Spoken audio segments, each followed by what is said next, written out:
Hello, everyone. Welcome to the Enterprise Museum. So happy to have you here today. And if you haven't been here before, I'm going to tell you a little something about the museum. If you have been here, just bear with me because I'll make it quick. The building that you're in right now was built in 1936, and it was built as a junior high school, and it existed across the street. It accompanied a white two-story building that was the elementary school. And that building in 1964 was struck by lightning and burned to the ground. So when you go out this afternoon, look over there and see that building across the street, the school, and picture this building sitting in the courtyard, where it sat for a few decades and the school utilized the building. Then they were going to tear it down. And our nonprofit organization owned this property, and we asked the school board if we could have the building. And they said, yes, you can, but you've got to move it. So $85,000 later, the building was moved to this property right here.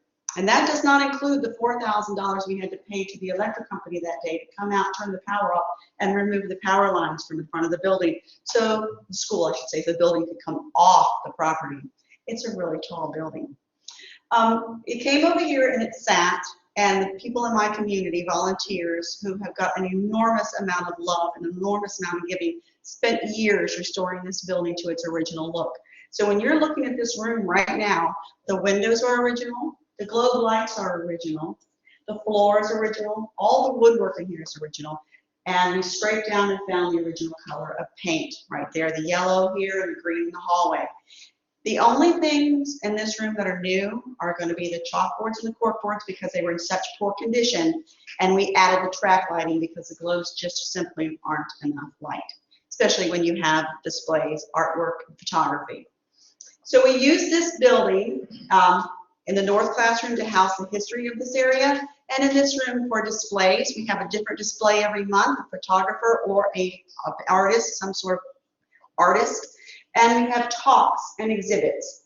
And at this time, I would like to introduce to you Larry French, one of our local historians here in Volusia County and a reenactor, and he's going to talk about two of his books that have something to do with lost history. Larry French. Thank you, Cindy. You're welcome. All right, thank you everybody for participating in Lost History Week. History is what I'm all about. I have a passion for history. As Cindy mentioned, I do living history. I've done reenacting for over 45 years, and I've found the Enterprise Museum and other local history areas in our part of Volusia County invaluable in doing a lot of the research that I've tried to bring to life and helping people connect with our past. The information that you can glean from what the exhibits show you here today and what these programs are sharing with you are invaluable in helping us to preserve our history and keep that history alive. It's what helped me to do the research for two of my books. One of them, which I did, old hotels that used to exist here in the side of Volusia County, Grand Hotels of West Volusia. It's a number of hotels that include the Brock House, which was just blocks away from where we are here today. It includes the Casadega Hotel. It includes the hotel in Orange City. Several hotels that were in downtown DeLand, some of them still exist, and other hotels such as the one that was at the Leon Springs. These are all lost, many of them are to our history, so that's how this book came to life. And the second book that history helped me to accomplish was one which took me a great deal of time to work on, and that's Time Will Tell, The Awakening, which brings people to an awareness of not only some of the events that were key to our nation, but also brings people to light some of the history that was actually occurring here in Enterprise in its early days with the steamboat industry, Jacob Brock, and many of the people at the turn of the 19th century. So if you like romance, if you like a little bit of Civil War history, and you also like time travel, which is in there, you're going to get to meet a lot of interesting people and learn some history at the same time. So today, enjoy yourselves, ask lots of questions. I even have a sign-up if anybody's interested for more information, and a book if you're interested. But by all means, enjoy the displays and the exhibits and the speakers today. Thank you, Cindy. At this time, I would like to introduce to you Maggie Ardito, who is with the St. John's River to Sea Loop Alliance, which is going to be the greatest trail in the state of Florida, especially if Maggie has anything to do with it, because Maggie is without a doubt the hardest working person I know. Maggie Ardito. Thank you. Thank you, everybody. If you were here the last couple of nights, on Tuesday night, we had a really excellent presentation on slavery and the struggle for freedom in East Florida by Dr. Andy Eisen. Thursday night, we had a presentation about the travels of Bartram down the St. Johns River by Dr. Tony Abbott. And during all those times, we talked a lot about maps. And I promised that on this day, we would go into some detail about the maps, how you can access them on our website, what we'd like to do in the future about maps, what we have as far as map signs around in public spaces, and our printed maps and our website maps. So rather than stumble through all that, I actually made a little video which Ed is going to show right now that talks about what we've got now and what we'd like to have in the future. So thank you.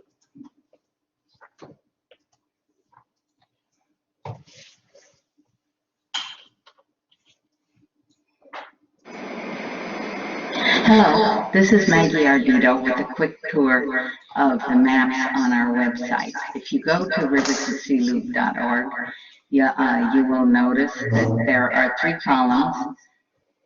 The first 2 columns are about current events and things that are happening in news.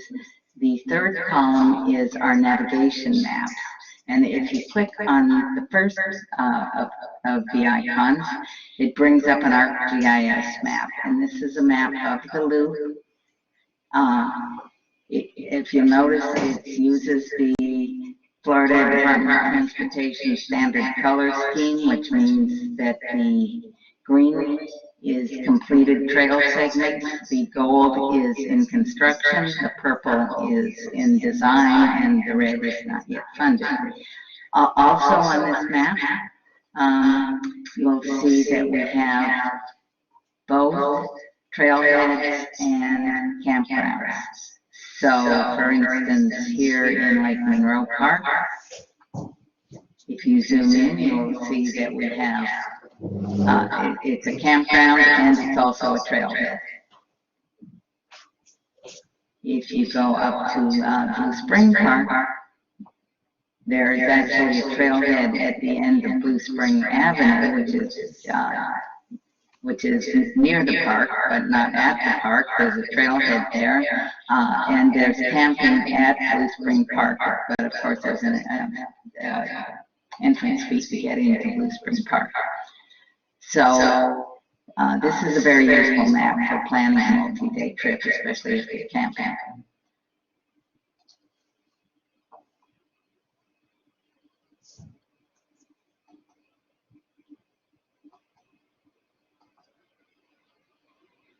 The other maps are Google Maps, and the lower right one is interesting because it has, it's a very complete map. It has the entire Sun Trail system on it, so not just the St. Johns River to Sea Loop, but also our sister trail, the Coast to Coast, which starts in Titusville and diverges here at the Berry, heads south, and then down through Orlando and Winter Garden and across through Brooksville and then down to St. Petersburg. One thing that's a little different about this particular map is that it also has the Lake Monroe route, which is not a Sun Trail, it's a county trail. But we include it because so many people like to do this ride, this beautiful ride around the loop. As you can see here, beginning at Osteen, you follow the St. Johns River to Sea Loop and the Coast to Coast here to where they diverge near Gemini Springs, and then the Coast to Coast goes south, heads across the St. Johns River on a protected bike lane, and goes under the freeway and heads south toward Winter Garden. However, if you wanted to go around the loop, you can go down Lakeshore Drive toward Sanford. Now, this is marked as in construction. However, I've just heard this week that it has been completed and you can now ride all the way to Sanford. So that leaves only one gap. It's one here. for the whole Lake Monroe loop. So that's really exciting news. So those are our navigation maps. Also on here, if you'll notice, we have a navigation bar, and under maps we have our nature and history corridor. Now these are not so much for navigation as they are for telling you the things that are to see around as you travel on the trail, whether you're on foot or on a bicycle or however you like to travel. So this is the Nature and History Corridor, which we're focusing right now on West Volusia. The thing about these story maps is you can click on one of the points on the map and it will bring up an image and a lot of information about what you're seeing on the map. So you can navigate the map that way, or if you prefer, you can say you wanted to pick out a particular thing to see. You click on the image, and that will then light up the point on the map as well as bring up the information. So then that allows you to navigate through the map, through the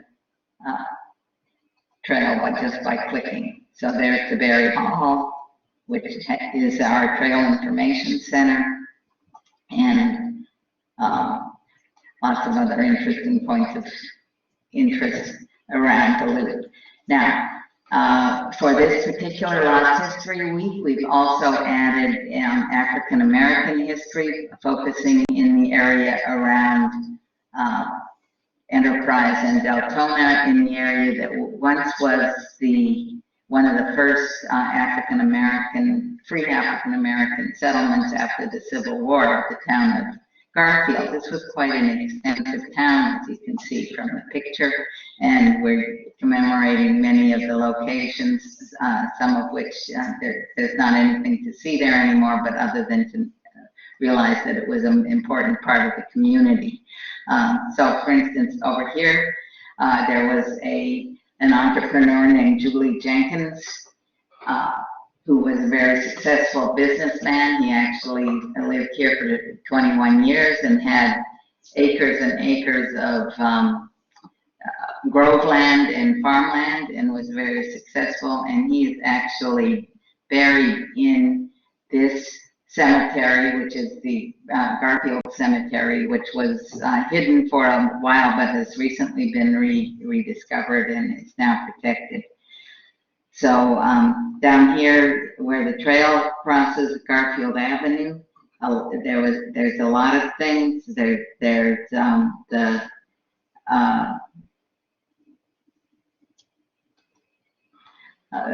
a commemorative plaque that talks about the Black community of Garfield and what a thriving community it was. And as you travel further along the trail, you see other places of interest. For instance, the turpentine mill was here, and the camp of where transient workers lived that worked in the turpentine mill. So this is, of course, a work in progress, as is our Bartram site. And in the Bartram points of interest start where, of course, he traveled all the way down the St. Johns River, but in our area, one of the first sites is the Darisford Plantation, where he spent quite a bit of time. Blue Springs he visited and wrote about extensively. There's this is called Bartram's Bluff. He named it after himself, but the name did not stick, and we now call it High Banks. He also wrote extensively about Green Spring and other parks along the way. So these story maps really can convey a lot of information, and they have a lot of potential for bringing people, showing people what all the interesting sites we have in our area and the sites of interest. So this concludes our tour of some of the maps on on our website. Thank you. You've seen our interactive online maps that we have on our website, and these maps can help with planning, navigation, and knowing about points of interest in our trail corridor. So these maps can be very helpful in telling you where to go, how to get there, and what to see. What they don't tell you is why. They don't tell the backstory. And as Larry says, there's always a backstory. Why do so many people feel so passionately about our region, its history, and its preservation that they volunteer their own time and resources to tell the story? And why should you exert your own effort to get there and experience it to its fullest? Our world-class regional trails, our wonderful waterways, and our scenic byways together weave an intricate, layered story that shifts like our sandy soil down through the ages.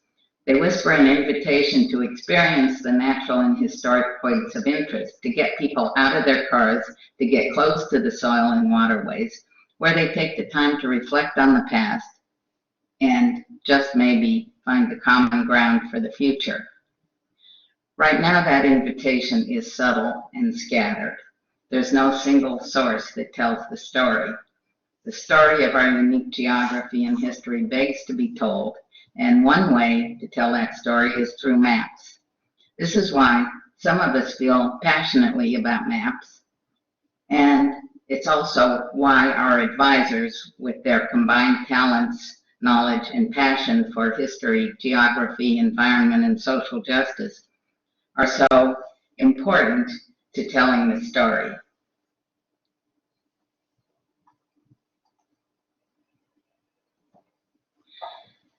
Now I'll show you some of the physical maps that we've developed that you may encounter as map kiosks or as printed maps in public places.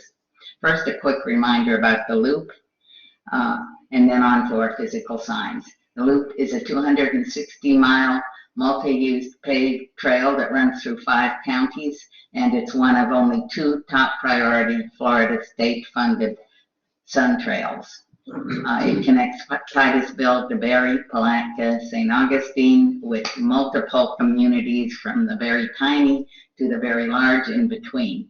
And our alliance is the nonprofit that not only supports the loop and connecting trails, but also has the mission to increase active, equitable mobility. This is the map that we have erected at, in a kiosk at the just about 3 blocks from the Enterprise Museum at the corner of Jacob Brock and DeBary Avenues. And as you can see, it features the towns of Enterprise and Deltona. It features this Enterprise Museum, the Inspiration Playground at Thornby Park, the Lakeshore Loop Trail, Lake Monroe Boat Ramp, and soon to be Echo Village and Trailhead, and the beautiful Green Spring Park. That map was erected about 3 years ago. We're now working on a second map that will soon be erected at DeBary Station. And this is a collaborative effort with the River of Lakes Heritage Corridor, National Scenic Byway, and the City of DeBary. So we are one of 3 panels at that, in that kiosk. And we're, of course, focused on our regional trails, with a focus on the city of DeBary and the beautiful sites around the city of DeBary.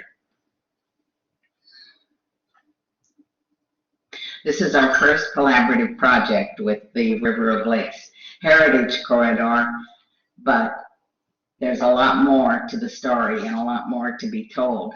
The synergy and connection between our scenic byways with other mobility on trails and waterways still remains to be told. The routes of the scenic byway, our trails, and the waterways all run together, and the trails and waterways bring travelers close to natural and historic points of interest, closer than they can get by car. There are many opportunities to shift travel modes. We have trailheads all along the routes of the River of Lakes Heritage Corridor, where people can get out of their car and out on the trail on foot or bicycle. And there are also kayak and boat launches and boat rentals so that they can get out on the water. These next few pictures attempt to tell the story of the combined access through the byway, trails, and water. But they're telling it in a static and single-purpose kind of way, what we used to call in my computer field PowerPoint engineering. But hopefully these images, even though they're static, can give us an idea of what could be done with interactive online multi-purpose maps. This is the overview map that was developed by Tony Abbott and Salesforth in the brochure that you've seen of the Bartram Trail in Volusia and along the River of Lakes Heritage Corridor. So the red lines indicate the Heritage Corridor. The green lines indicate the currently completed sections of the St. Johns River to Sea Loop, and of course the blue indicates the St. Johns River. So you can see that in many cases the bike trail and the multi-use trail actually gets you much closer to our wilderness areas and our scenic St. Johns River than in fact the River of Lakes can get you with on the highway. So this is the overview map, and as you can see, there are numbers and letters of coded points of interest along the way, and in your brochure you'll have guides to the various points of interest and what they mean and what they meant to William Bartram in his travels. This is more of a close-up of the area between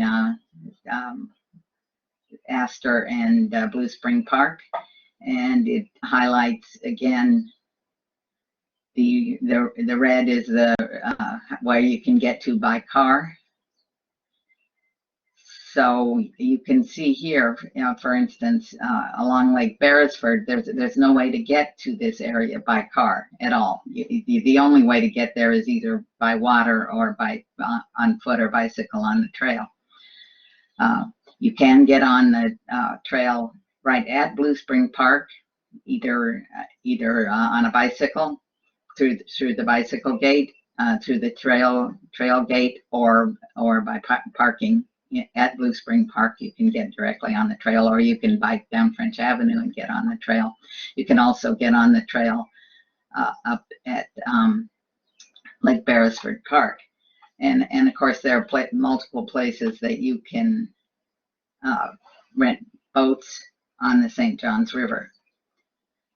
Here's an even closer view of Lake Beresford and the distance between Lake Beresford and Blue Spring Park, and that shows you the Lake Beresford Park, which does have a trail entrance. And now this is not a road here, this is the railroad tracks. So you go under the railroad tracks and there's no road to get between here and here. You have to actually go about 6 miles out of your way in order to get to Blue Spring Park, where you can also get on the trail.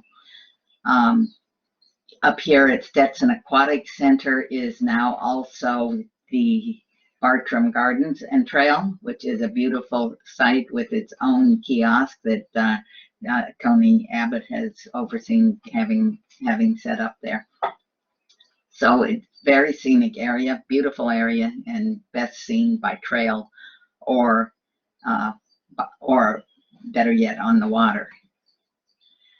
This is another example of potential synergy. This purple is the Hyacinth Drift kayak trail that's proposed by the city of Deltona, and it does follow, in fact, exactly Bartram's trail heading south from Green Spring Park. So this is another opportunity for synergy.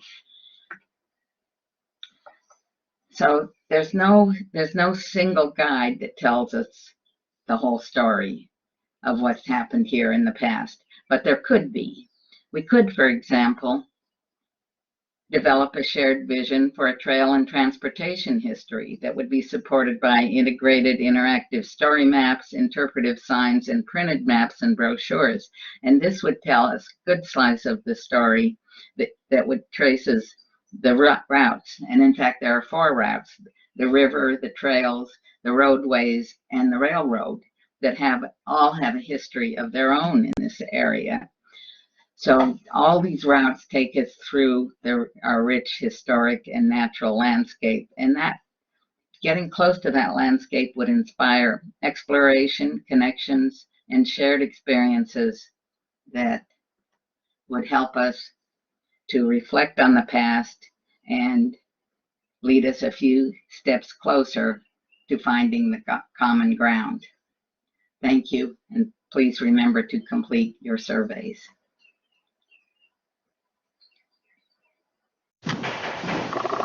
This present exhibit here at the Enterprise Museum features the life and travels of William Bartram. This map illustrates his entire trip through the state of Florida, as well as the rest of the exhibits in this room explain a bit of the artwork that he captured as he was making his observations of flora and fauna, and also alludes to some of the descriptions he had of native peoples at this time period, which was just after the Spanish period and into the English territorial period of Florida. Okay.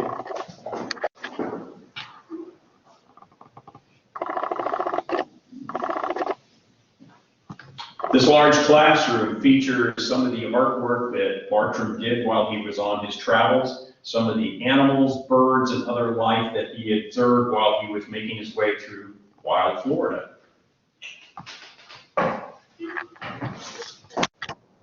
The second classroom area features an exhibit where we make a transition from this earlier time period to when we started having more development in the state of Florida, and incorporates some history on how slavery was a part of much of the development early here in the state of Florida.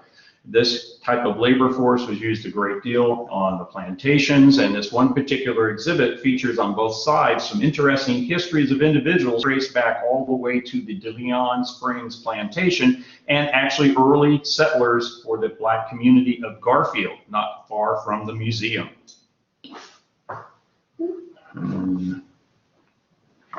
Let me know when we're going to start. And this portion of the exhibits show you the 18th century period and 19th century, when Enterprise was a prominent focal feature in the development of Central Florida. It was actually one of the capitals of some of the first counties that were established here, and we see how the steamboat industry and some of our early pioneers began a lot of the development, and the tourism industry that carries on even today in Florida.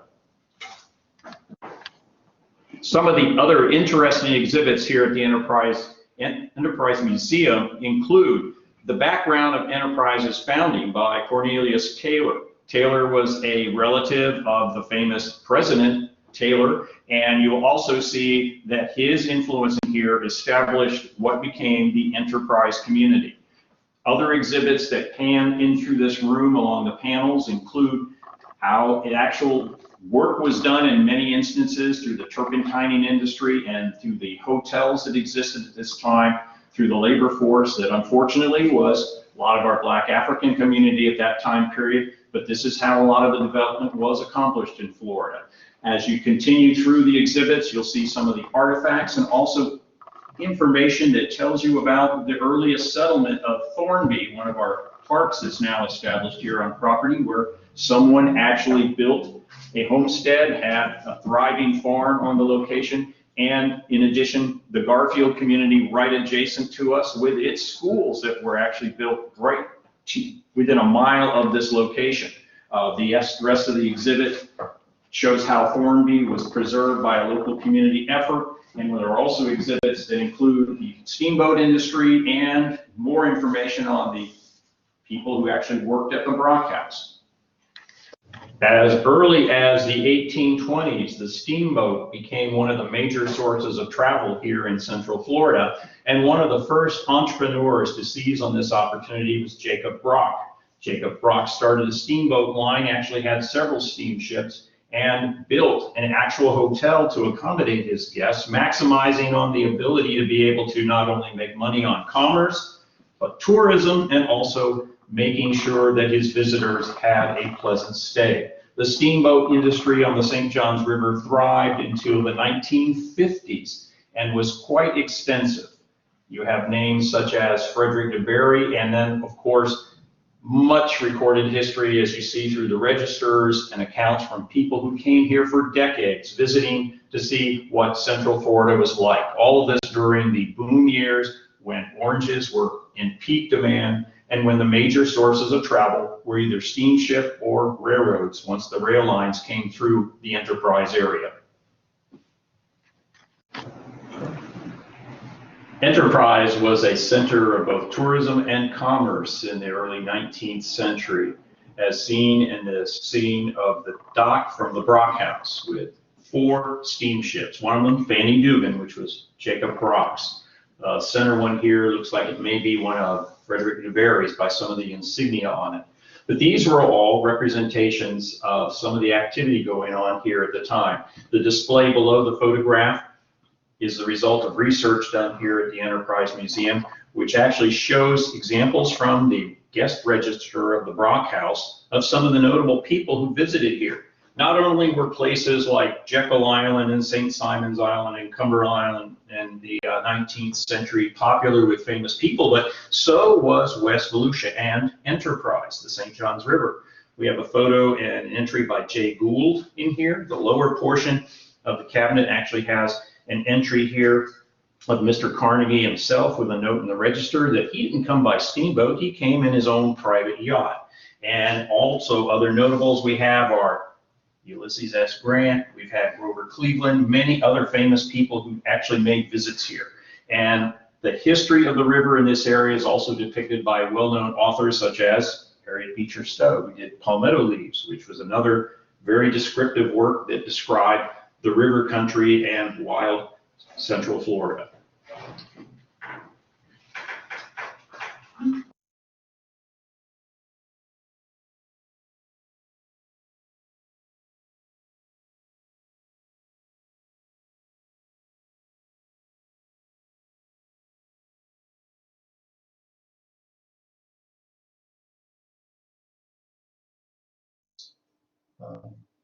So Larry just made a correction that the Fanny Dugan was one of the Berry's steamships and not a Jacob Brock steamship. And at this time, we'd like to turn it over to Dr. Tony Abbott.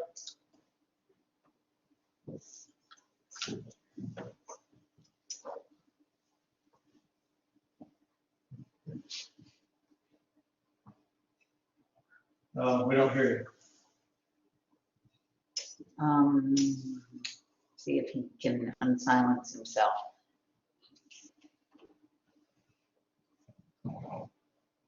No, he's not muted, but we're not hearing him. No.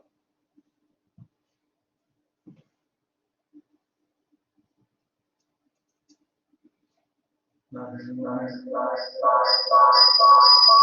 Sorry.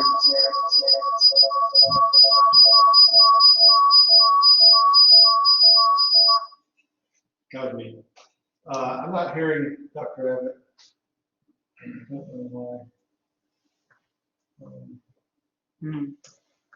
I'll open that purple tab and see if there's anything that we can do under there. Are we still, did you stop sharing the? Yes, I stopped sharing, and I know that our sound is on because we were just listening to our presentation. Okay.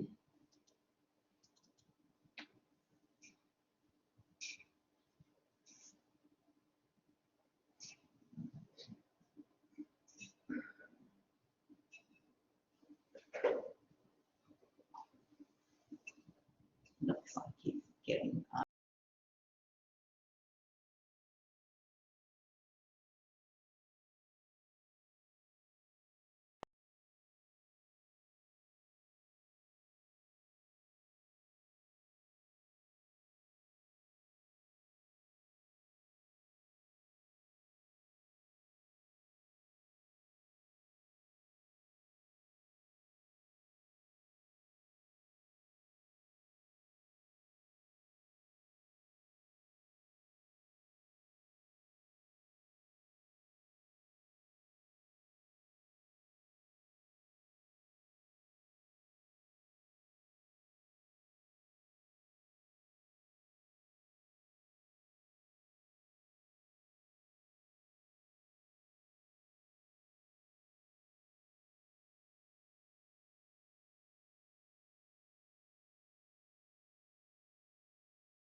these little notepads, or just remember them until we get to the Q&A session, whichever you prefer. Also, the people on the far end can write their questions in the chat.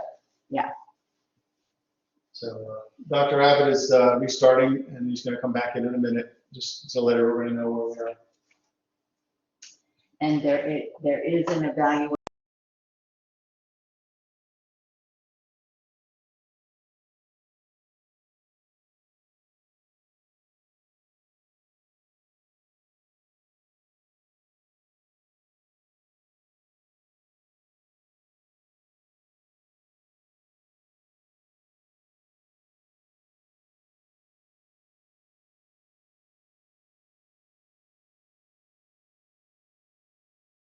Okay, all right, okay.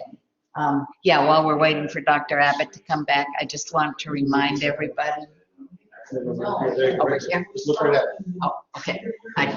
Okay, while we're waiting for Dr. Abbott to come back, I would just like to remind everybody that it's really, really important to fill out your evaluation forms. And they are available on the web. I'm going to spell it out. It's BIT, these are all lowercase, bit.ly/ and then lost history, all small letters, 320 for March 20th. I think we got it. Once more. Okay, bit.ly/ lost history, and then the number 320 for March 20th. And if you were at one of the other sessions, they are 316 for March 16th and 318 for March 18th. Thank you for filling out your forms. There we go. It looks like Tony's back. Okay. Are we getting any audio? I think so.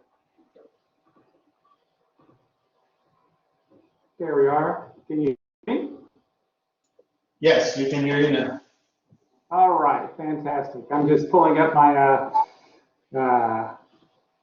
websites again that kind of got lost that I wanted to share, and I think I am good to go here. So I'm sorry about that, everybody. I don't know what the problem was. This is the exact computer I was using last week, or 2 days ago, actually, to do this presentation. So I'm unaware of what happened with my microphone, but there you have it. I went to shut down my computer, and of course, it decided it needed to update all the software as well. So a bit of a late start here.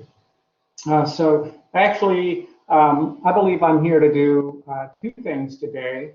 Offer a little bit of commentary on the images that are there in the exhibition hall. So as I recall, we're basically going to let people sort of indicate which image they would like to talk about, and I've got, very brief comments on these things.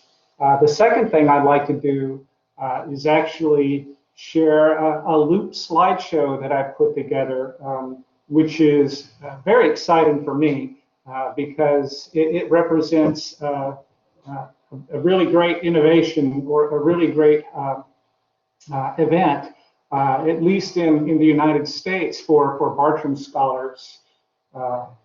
The Curator galleries have managed to procure the botanical illustration collection of Peter Collinson, which for Bartram scholars, they'll know that that's just really, really, really exciting. And that collection is now in private hands in the United States, and it's currently being cataloged.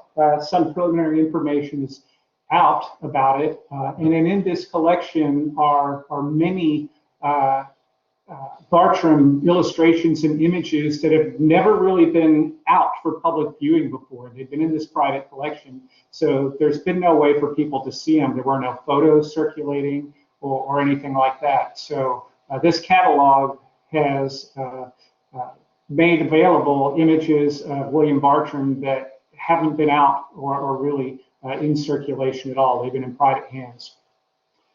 That collection now, and then I'll talk a bit about it, and I'll put up a slideshow with some selected images of it in a moment, is on auction for $15 million at this moment. And I believe the desire is for that to go into some type of large institutional collection.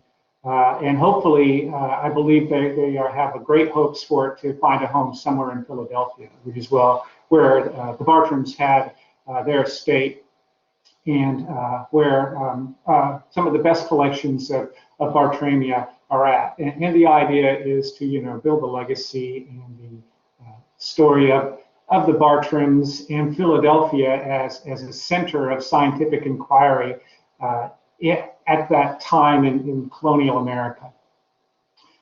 So what would you like to do first?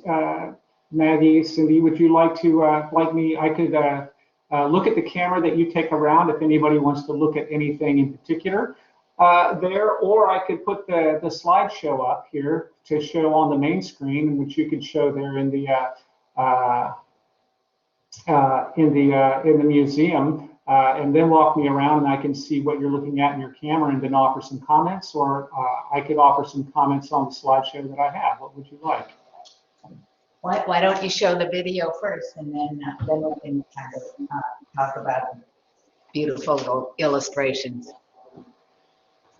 Okay, so these are just on about a 13-second sequence here, and it'll just keep going around. As I said, these all come from the collection of Peter Collinson. So a little bit about Peter Collinson. At the time in colonial America, and we're talking about the mid-18th century here, there was a culture in the old world, and we'll talk about Britain in particular here, but it also holds for Germany and France as well, Sweden. The hobby of people who are fairly well-to-do was to collect natural history specimens from around the world. It doesn't look like this is going to advance on its own, so I'm going to advance the slides for you guys here. The images we're looking at here come from this catalog, incidentally. So the culture of collecting natural history specimens was to collect stuffed animals and birds or illustrations of these from various artists and people who traveled the world collecting the specimens. And what would be done is that these illustrations or the actual stuffed specimens or pressed plants would be introduced into what people would call their cabinets. And a cabinet wouldn't necessarily be a physical cupboard. It could be like a zoo if you wanted to make it very large, but often it would encompass a very large room that would have various books, specimens, drawings, and maps, and anything that might enlighten the viewer about the natural history of the world, and particularly of places far off from Britain. One of the best examples of a cabinet related to botany would be the Kew Gardens in London, and these come to us from the actions and the activities of Sir Joseph Banks, who follows these people in history, but who has a direct line from these people.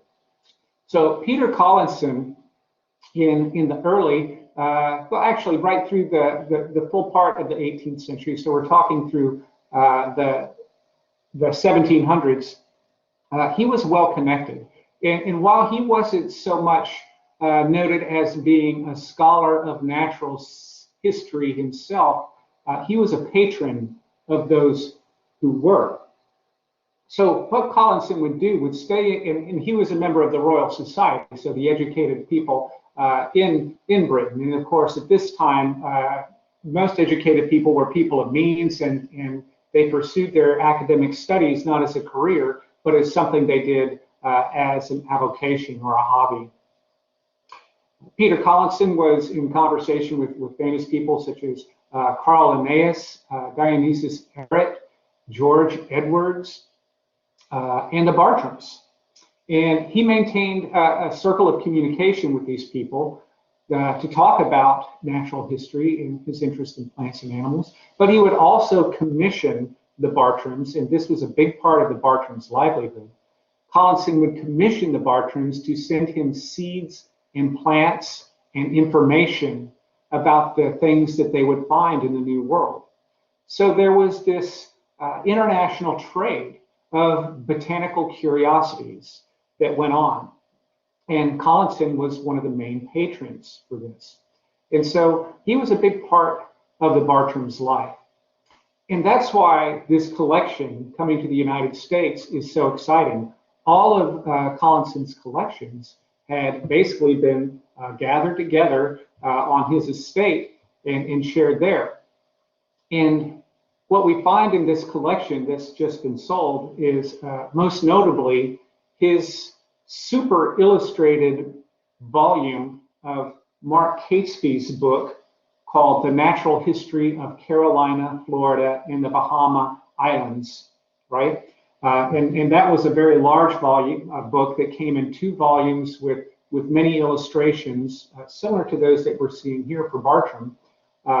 And Catesby's book was one of the main inspirations for the Bartram family, and especially William, as he learned to do botanical illustrations. So Collinson's volume of Catesby has very special historical interest, being the book that Collinson would use and would probably, well, not would probably, he certainly spoke about what he saw in this book back and forth in his correspondence with John and William Bartram. In Collinson's own volume of Catesby's natural history, you find some of these images that we see here of Bartram bound in within. So when the people would buy these books, they wouldn't come as we get books already pre-bound. What they would get would be reams of paper or folios, and then they would pay somebody to do the book binding for them. So Collinson, got his super illustrated book of Catesby's, and in certain areas, he inserted Bartram images of his choice. So when you look at his volume of Catesby, when you flip a page, you'll come to a Bartram image that wasn't something that Catesby created, but which Collinson felt merited inclusion in the book at that location. So it's a pretty interesting find here. And of course, there are annotations in this volume by Mark Catesby because it's super illustrated, and by Peter Collinson and all of these people. So this collection stayed in the Collinson family for a while, and then it went through several sales, estate sales. Most recently, it comes to us from the Earl of Derby in Britain, who sold it to the Curator galleries, and is why we can now see these images that we're seeing here. Now, this image in particular, I'll point out because this one is particularly relevant to us in Volusia County. This is known as Bartram's Ixia, and it is widely believed that he did this drawing from a specimen that he took off of Lake Dexter, which is, of course, in Volusia County. This Ixia is the subject of Bartram's first natural history essay, preceding his writing of travels and all of his other works. So this is the specimen that, sort of launches Bartram on this journey of illustrating and writing about botanical specimens. And it comes from right here in Volusia County. And he collected this while he was traveling with his father on his first journey up and down this area. So Bartram is got a special place in the heart of people in Volusia County, I think, for this particular plant. And this illustration is a bit different from the one that we've seen before. It's quite lovely, I think. So this collection is, I think, really kind of a game changer for people who are Bartram enthusiasts. the last really big collection of Bartram illustrations that we were able to see was published by Judith McGee from the Natural History Museum, and that volume came out in 2007.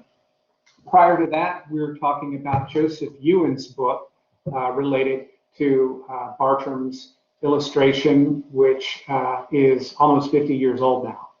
And so this is a pretty exciting time to be seeing new Bartram images coming out.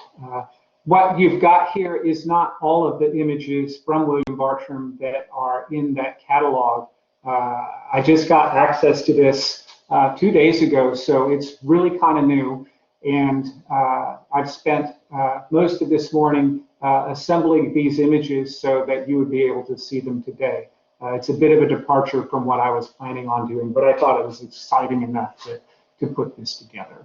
So these are some of my favorite illustrations from this book, and these I've never seen before. His diagrams of maple trees with their seeds. I think what we have here are red maple and sugar maple, if I'm correct. No, these are both one silver maple and one sugar maple.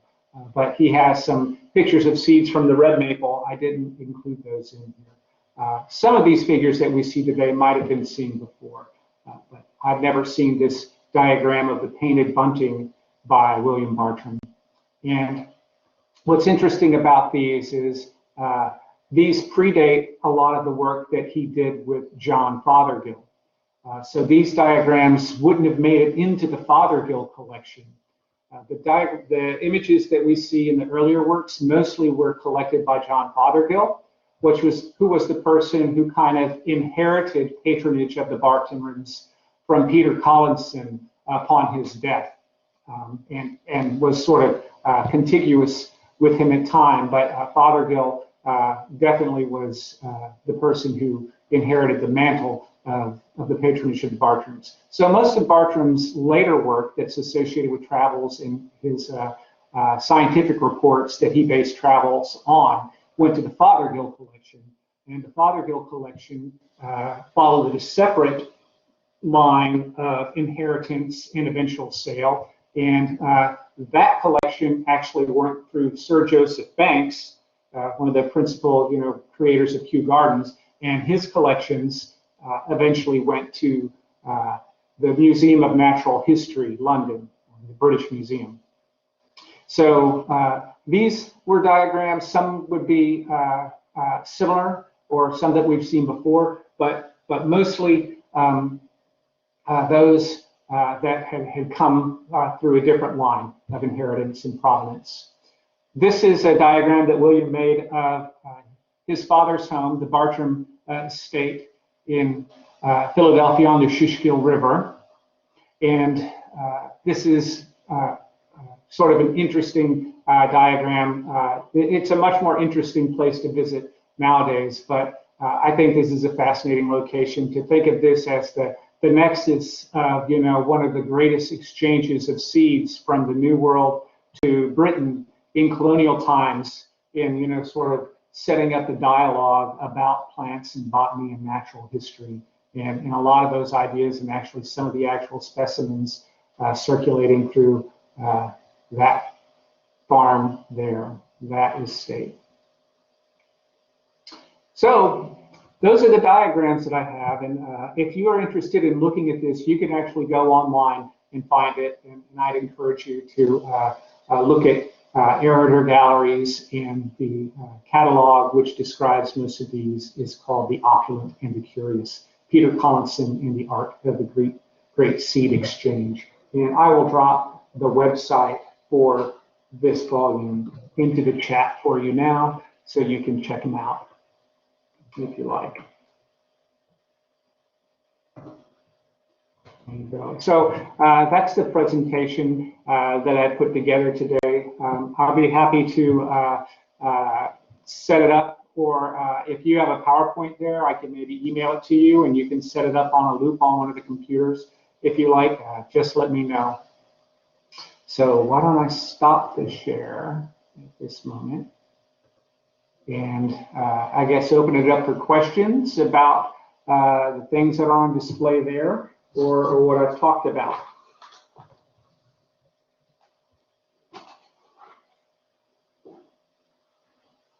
I think you're muted. Thanks. Okay, I just said, while people are thinking of their questions and submitting questions, I just have a few things I wanted to mention. First of all, I want to make sure that we thank Sam Carr and the Bartram Society for supplying us with these beautiful drawings that we have here at the museum. And if Sam is still on, I'm going to ask him later to tell us a little bit about the Bartram Frolic that's coming up in April. And second, I wanted to make sure that everybody's aware that there are two different, very different Bartram brochures.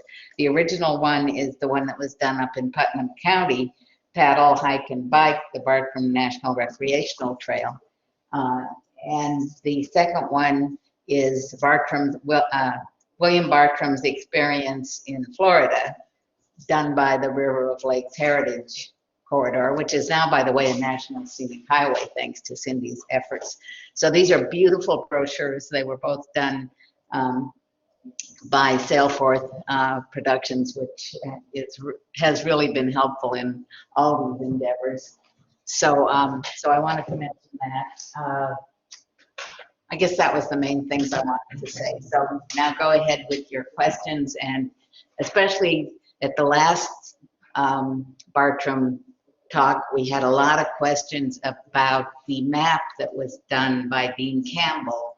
So Tony, if you wanted to start by saying something about that map, that would be really appreciated. Okay, so let's go have a look at that. Can we kind of walk over there and have a peek at it, or is that is that tricky to do? Can we bring a camera over there? And while you're doing that, I'm going to say some thank yous. First, I have to thank Cindy Sullivan and Maggie Ardito for putting this together, and for Ed for all his technical work today. I know this has been a very complex undertaking to bring this to a live and virtual audience at the same time. Cindy sort of brought me into the world of Bartram in an active way, and the community's grown quite a bit. I have to thank Sam Carr, of course, for all of his leadership with the Bartram Trail Conference. When I first started engaging with the people up in Palatka, Sam had been at it for quite a while already. And the news that I'm bringing about this collection actually comes to me as a result of being a member of the Bartram Trail Society and their newsletter known as The Traveler. So if you're interested in knowing more about Bartram, I encourage you to go to the Bartram Trail Conference online, become a member, and receive the quarterly newsletter. You know, Dorinda Dahlmeyer's article is how I came to know about the Curator Galleries collection. I opened up my issue just a few days ago and was like, oh wow, got to check this out. Thank you to all of those people. So you might have seen the map in the video that was put together just before. That map shows the sites in Florida. That map was made by Dean Campbell, and it was a very complicated process to, he tells me when he did it. There it is. Yes. So this map is tricky for a few reasons. The first being that the path of the river that William Bartram traveled on is not the same path of the river that we see today, right? The river has been channelized in parts. There's been all kinds of dredging done. Some islands, spoil islands, have been created to make that river navigable. So the river that Bartram paddled is not the same. And so what Dean has had to work with is aerial photos, which are relatively current, and then with maps that are a bit older to try and reconstruct the way that the river moved. And so this is his best attempt at getting that together. And then he had the added task of dropping all of the sites along the St. Johns River as accurately as he could from his study of William Bartram. And of course, Dean relied very heavily on the Francis Harper text, just as everyone has. For those of you who've read the Francis Harper text, you will note that there is no map in that book. And that is because Francis Harper knew through his study that trying to map these things would be a extremely difficult task. And he got a stab at trying to describe where these things were, and then sort of just stuck with it in narrative form. And it came to people afterwards to create these maps. I suspect that Dean probably relied fairly heavily on the Atlas of Colonial America, and the first map that was made of Bartram sites. And that map was made by Lester Capon. And Lester Capon was a historian who was tasked with making the Atlas of Early American History, which is basically an atlas of colonial America, as a part of the bicentennial in 1976. And as part of my scholarship with Bartram, I went to the Newberry Museum, which is where Lester Capon really was based when he worked on this project. And I got to read his correspondence related to the creation of the map of Bartram's travels. And it was dramatic. It is a fun story, actually. That map of Bartram's travels was the most expensive map and the most complicated map in that entire atlas that he made. And on numerous occasions, they nearly abandoned the project because of all of the acrimony that was involved in trying to locate things and get the map right. That map was, considered fundamentally important for Capon to get into his atlas because he said, I don't want to just tell the stories of the changing boundaries of the colonies and military campaigns. I want to tell a story about the emergence of science in the Americas. I want to tell a story about how Americans were creating knowledge, and William Bartram's story was the story for that. And so the creation of that map was extremely dramatic. And so Dean put this together, and this is actually the first thing I saw when I started engaging with the Bartram Trail Society. I went to go to the Bartram Trail Conference when it was held in Palatka. When was that? 2014? Would it have been? Sam, can you remember? I don't know. But it was several years ago, 2015. And as I got out of my car and walked up, that was the first thing I saw, and I bought 5 copies immediately. I'm like, I gotta have that. I have never seen a map that detail of anything in Florida. And frankly, nothing else has been found like that. You can get a copy of that map for yourself if you get this book. This is edited by Tom Halleck and Richard Franz, and it's very heavily based on the maps that Dean Campbell made. So this book came about as an inspiration from that map. So if you want to get that map, you can check out this book by Tom Halleck. Tom Halleck is also an extremely eminent Bartram scholar who's based in University of South Florida, St. Petersburg.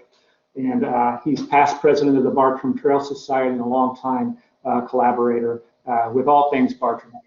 So that's that map. That's kind of a, yeah, okay. I just made Sam a presenter, so he wants to say a few words about Bartram.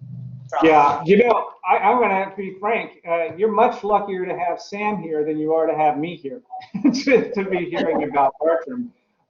So I would be very happy to see any questions or comments to Sam, because he has been doing this longer than I have, and he has definitely steeped his life in it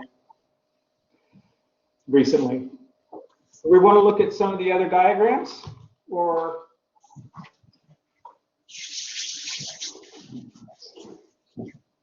maybe we could go over and look at Bartram's map.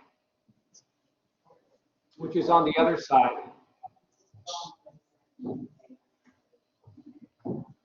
Hold on a second. I'm trying to log on with my phone so I can use the camera. Okay, no problem. I can say a little bit about that map beforehand because it's one of the interesting things. As a geographer, I came to Bartram. Okay, yeah, the museum that's nearby my office on the Stetson campus is the Gillespie Museum of Minerals, and I'll spell that up here. And you can just find it by looking for the Gillespie Museum. And I think that's the nicest natural history museum and a museum of the environment in the DeLand area. It has one of the finest mineral collections in the country. The mineral collection at the Gillespie Museum was originally held by the University of Florida. No, it's not in Sage Hall, it's in its own building. It's at the corner of Michigan Avenue and Amelia Avenue. And there is parking across the street.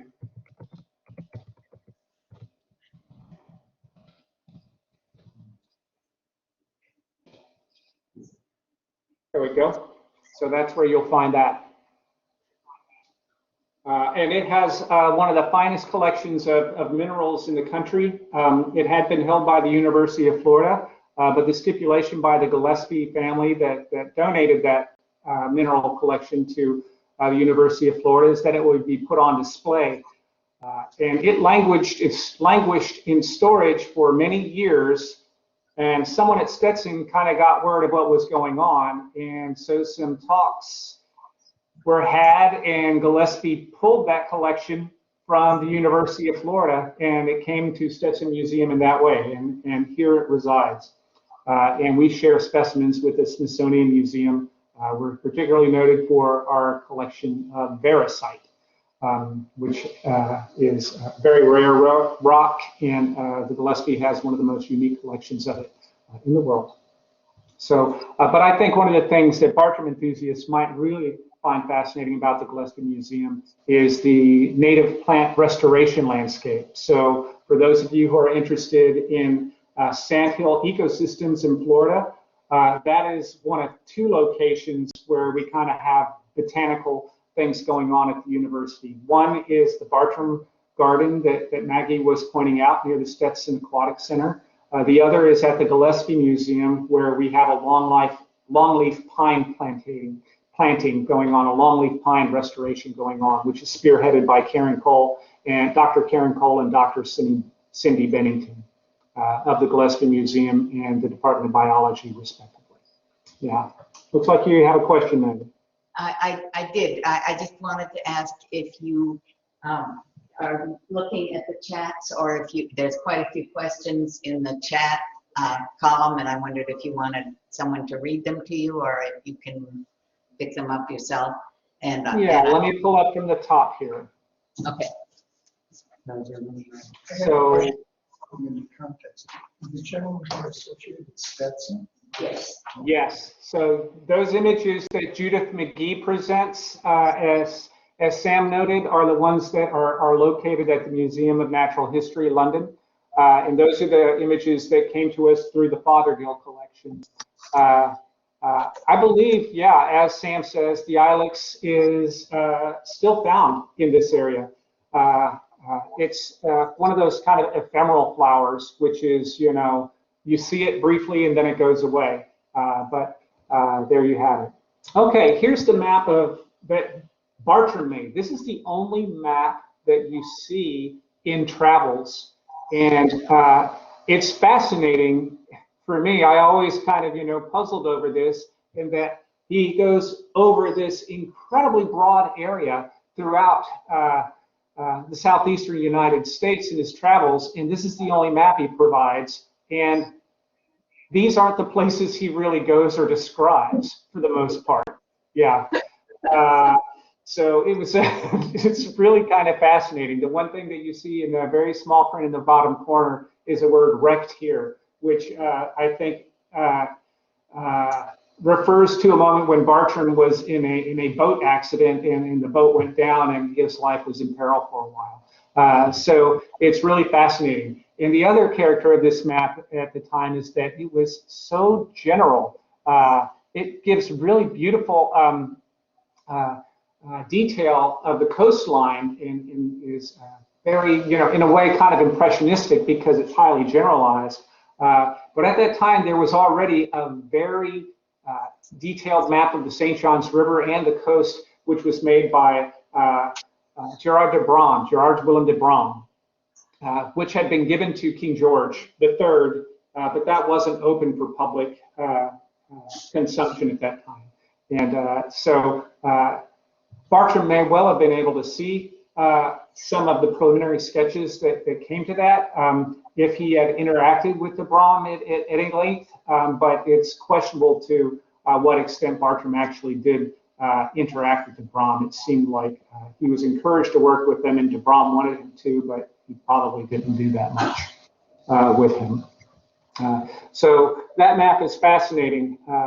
I think, and I think Buddy Paulette would agree, the author of Empire of Small Places, that Bartram probably didn't speak to a great deal of geographic detail because maybe he couldn't be bothered, but also because these territories weren't really managed by colonial military forces or colonial governance. The government was very dispersed at that time. The people who are really moving through that landscape were traders. And people who are looking for pelts and basically interacting, the nexus of interaction between the British colonials and the Native Americans. And so the traders, of course, wouldn't want to be giving too much information to the crown about how they were trading because they didn't want the crown to tax them or start meddling in their affairs too much. So Bartram, as someone who relied on traders to a large extent to find his way through these territories that he wasn't familiar, probably as what we would consider professional courtesy now, would be vague about where he was and had no interest in really charting and giving a lot of detail because it wouldn't be in the interest of the people who were hosting him at that time. So yeah. Oh, I'm looking forward to seeing Dorinda's work on the Collinson collection. She's the one that kind of broke the news, and I would be glad to be there and see that. I don't know how much I have to offer, but I would be glad to, participate and be there. Yeah. Other questions? I think that's it for the questions in the chat that I'm seeing here. Did we hear from Sam Carr? I'm sorry, I stepped out of the room for a minute. Sam's been chiming in here. Yeah, he's been answering in the chat window. Right. I think my speaker's on now, but yeah, you did an excellent job, Tony. Thank you so much. And we are looking to. We've discussed at the Bartram Trail Conference level. How can we get this Collinson collection and all that, but obviously the price tag is way beyond our means. That is for sure. But we are definitely watching it as closely. And again, I thank you and the Enterprise Museum for allowing us to share those illustrations. And just for everyone's information, Judith McGee is actually the person that sent those illustrations to us. Those are actual. The images that we have are actual lifetime or life-size scans of Bartram's original artwork that's there at the Natural History Museum. So that's how that really. I have a question from Cindy about that. Is the color original? Did Bartram color them the way they're colored? Yes, the answer to that is absolutely. Those are, again, actual scans of Bartram's artwork that resides at the Natural History Museum in London. So, and basically what he would do is he would do the sketches in the field and he would do the coloring when he got back home to Philadelphia. Well, what did he use, watercolors or what did he use? Yeah, it's basically, yes, it's dark colored and watercolors. That's exactly what it is. Okay. Okay, I've got a general question about Bartram. And is it hearing me? Yes. And his travels on the St. John's, because as a sailor and a kayaker, I know that the St. John's River has a hell of a current flowing north, and I just wonder how he managed to make any progress at some point on the river. Well, when he came down in 1765 and 66, he was traveling in a bateau. And if you don't know what a bateau is, remember the picture of George Washington crossing the Delaware. That's a bateau. And so it was he, his father, and the plantation owner up in Jacksonville, and his son, and they had one slave that paddled them down the river. And so 5 of them actually paddled, upstream, all the way to Hatbell Park, near where y'all are. And there the river got too clogged, and so they had to come back. Now, William Bartram, his bark that he described in 1774 actually had a sail that he affixed to it, and so he was able to do that. But on his trip to DeLand, to Blue Springs, he also had someone that was helping him paddle. So, yep. But the current of the St. John's is not so difficult as that you cannot paddle against the current. Yep. I have a question. Okay. Come over here. Stand in front of the alligator. Stand in front of the alligator. This question's for Tony. Tony, somebody wanted me to clarify that Bartram did indeed step foot in Green Springs Park.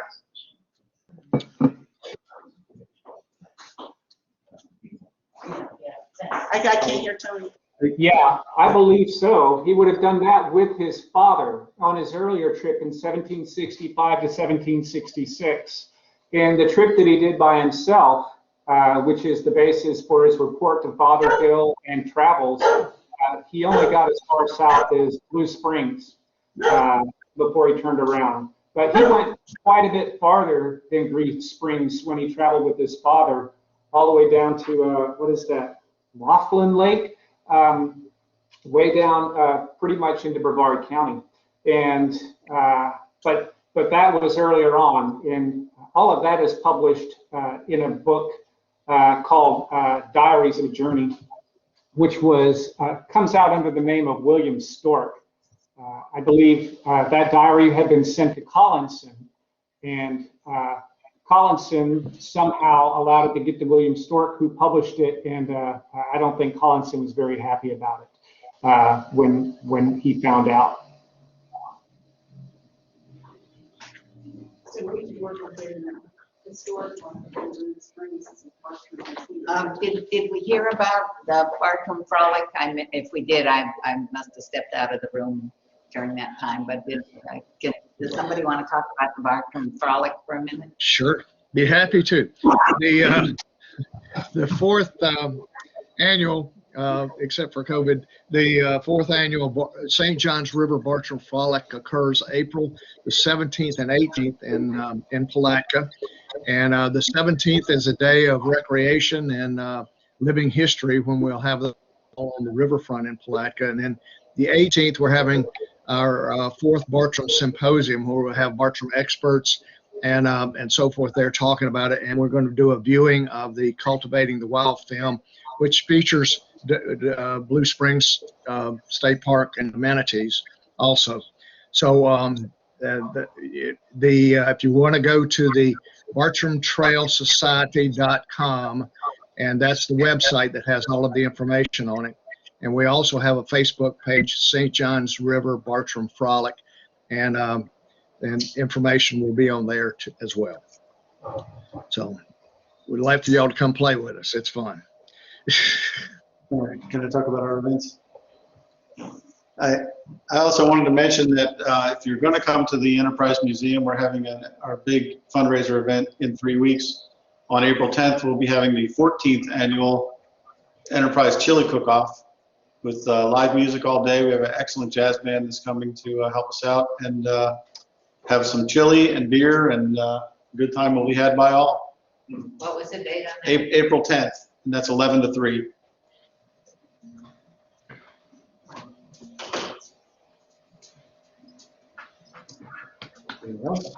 Okay, I do have one more question.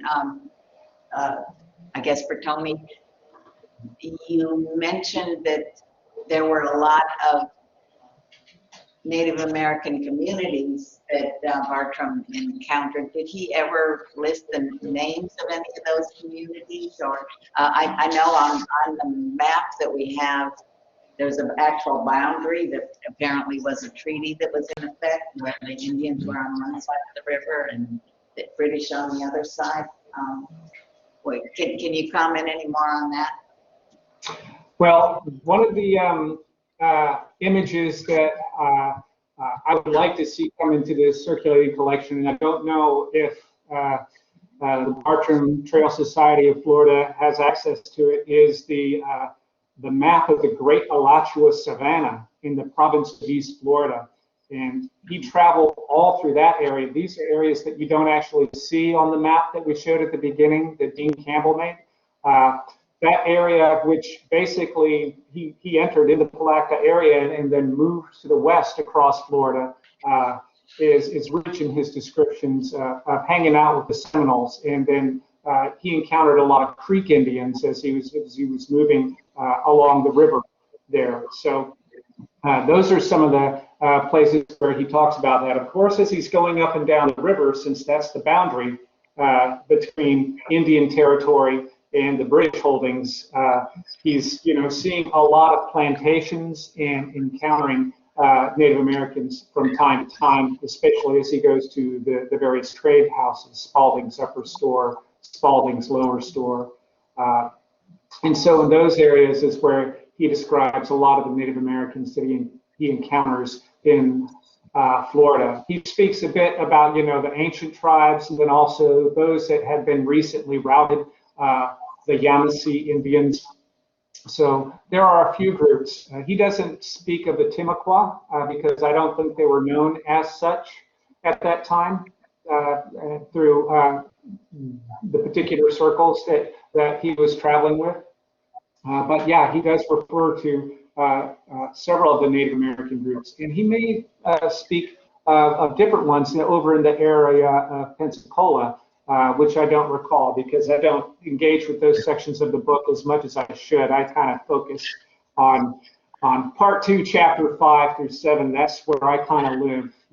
People have favorite parts of Bartram's travels, and that's the area that I seem to find myself reading and rereading the most, and one that's committed. I agree with you, Tony. That's that's where all the cool stuff happens anyway. So that's. But regarding the Native Americans, the reason that he doesn't mention Timucua is because they were all gone. So when the British took over St. Augustine in 1763, I believe it was, the Spanish actually exported all of the folks from Fort Mose and as many of the Timucuan as they could get. They took to Cuba with them. So that's what created the hole in the land so that the Creeks could come down here, and the Creeks and with others became known as the Seminoles. And so that's why Bartram never talked about the Timucuans. But he does talk about Indian settlements. Of course, the treaty at Picolata was significant, but the Indian settlement in Palatka he writes about. The Indian settlement at the Lower Store, where there were Indian camps around the Lower Store, which is in Putnam County. He talks about he and his father explored Mount Royal, which is also in Putnam County, and that's a National Historic Site, which you can get to as well. And then you're right. He was named Puggy by the chief cowkeeper over at what's called Cuscawilla. That was the Indian capital, was the word that Bartram used over there. And at Tallahatchie, also near Branford, Florida, is mentioned in his book. And so yes, he was he was respected by the Native Americans, and that's why they gave him the name Flower Hunter.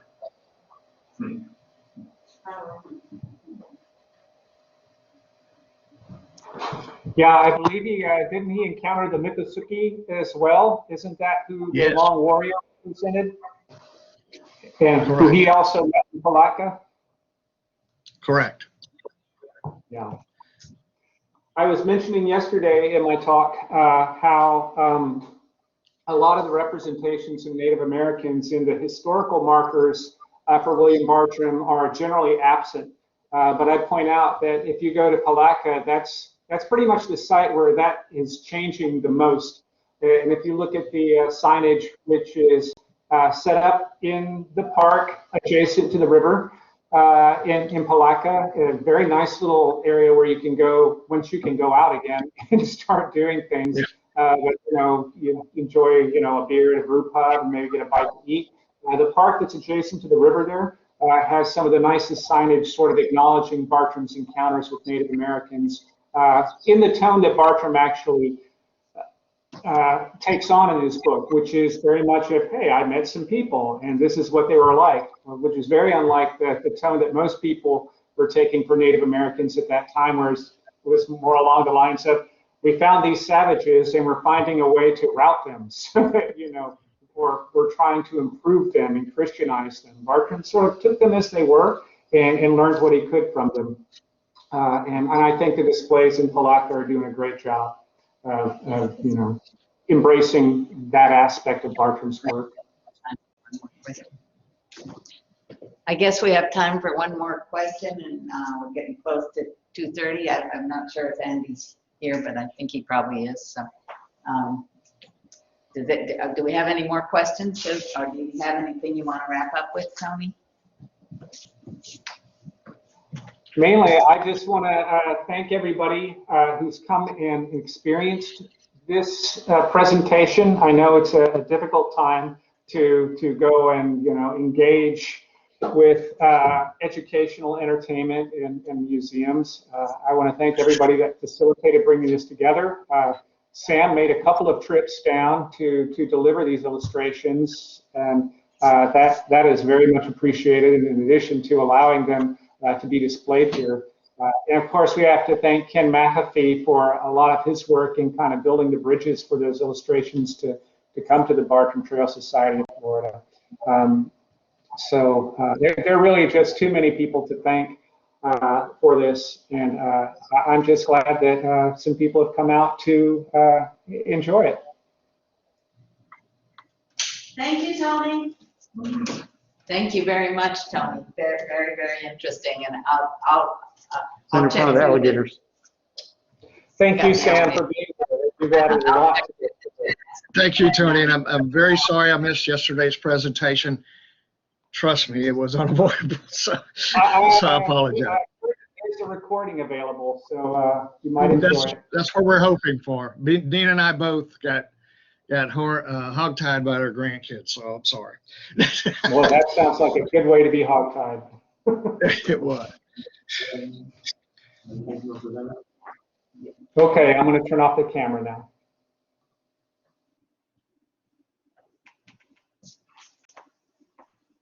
Do we need to do anything to turn it over to Andy? Well, maybe just mention them. Okay, if Andy, if you're available, Dr. Andy Eisen is the one that did the slavery and the struggle for freedom in East Florida presentation, and I believe he's ready to come on next.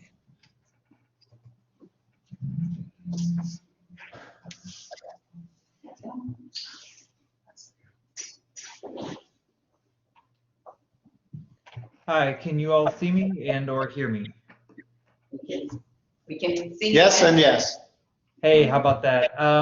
So I have a PowerPoint slide that I'd like to share. I'm not seeing myself as a presenter here. Let me see if I can throw the slides in like I did last time, share file. So I thought that what I would do for today is walk through our students' exhibit a little bit and talk a little bit more about the process. One of the hard things about doing a talk like this is that I can't see how many folks were here when I gave a talk earlier this week, how many folks are new, and so I'm not going to anticipate that anyone had a chance to hear the talk, but I'll also not try to go over too many things that I covered in my previous talk in case there are some folks who had a chance to make it out to both. So is my PowerPoint now showing? Yes. Great, thanks so much. Again, for folks who are live at the museum, thank you all for braving the weather and the pandemic to be there. Over the last 2.5 or 3 years, I've been working with incarcerated students at the Tomoka Correctional Institution to create an exhibit on the history of slavery with an emphasis on one plantation, in particular the Spring Garden Plantation, which is where De Leon Springs State Park now stands. So this is the exhibit. It's called Slavery and the Struggle for Freedom in East Florida. When you first, so kind of, if you had a chance to look through the exhibit, if you're there in person, it starts out with an introduction written by our students. Perhaps I should just say another word about who our students are and how this project came together. So I've been working in the field of higher education in prison for the last 10 years. I began as a graduate student at the University of Illinois, where I was getting a PhD in history. At that time, I had the opportunity to work with Dr. Rebecca Ginsburg in the Education Justice Project, and that is a model higher education in prison, college and prison program operating at Danville Prison in central Illinois. I worked there for about 2 years and worked with some really amazing individuals. And when I moved down to Florida with my wife, who got a job at Stetson University, we decided to try and take a little bit of the brilliance of the education project on a smaller scale and bring it here to Central Florida. And so with a number of amazing colleagues, including Melinda Hall and Yelena Petrovic, we created the Community Education Project. For the last 5 years, we've been offering college in prison at Tomoka CI. In 2018, through a grant, we were able to turn our program, which is mostly a reading group, some informal workshops, into a credit-bearing program. So we have Stetson University students who are incarcerated. They're earning Stetson credits and have been since 2018.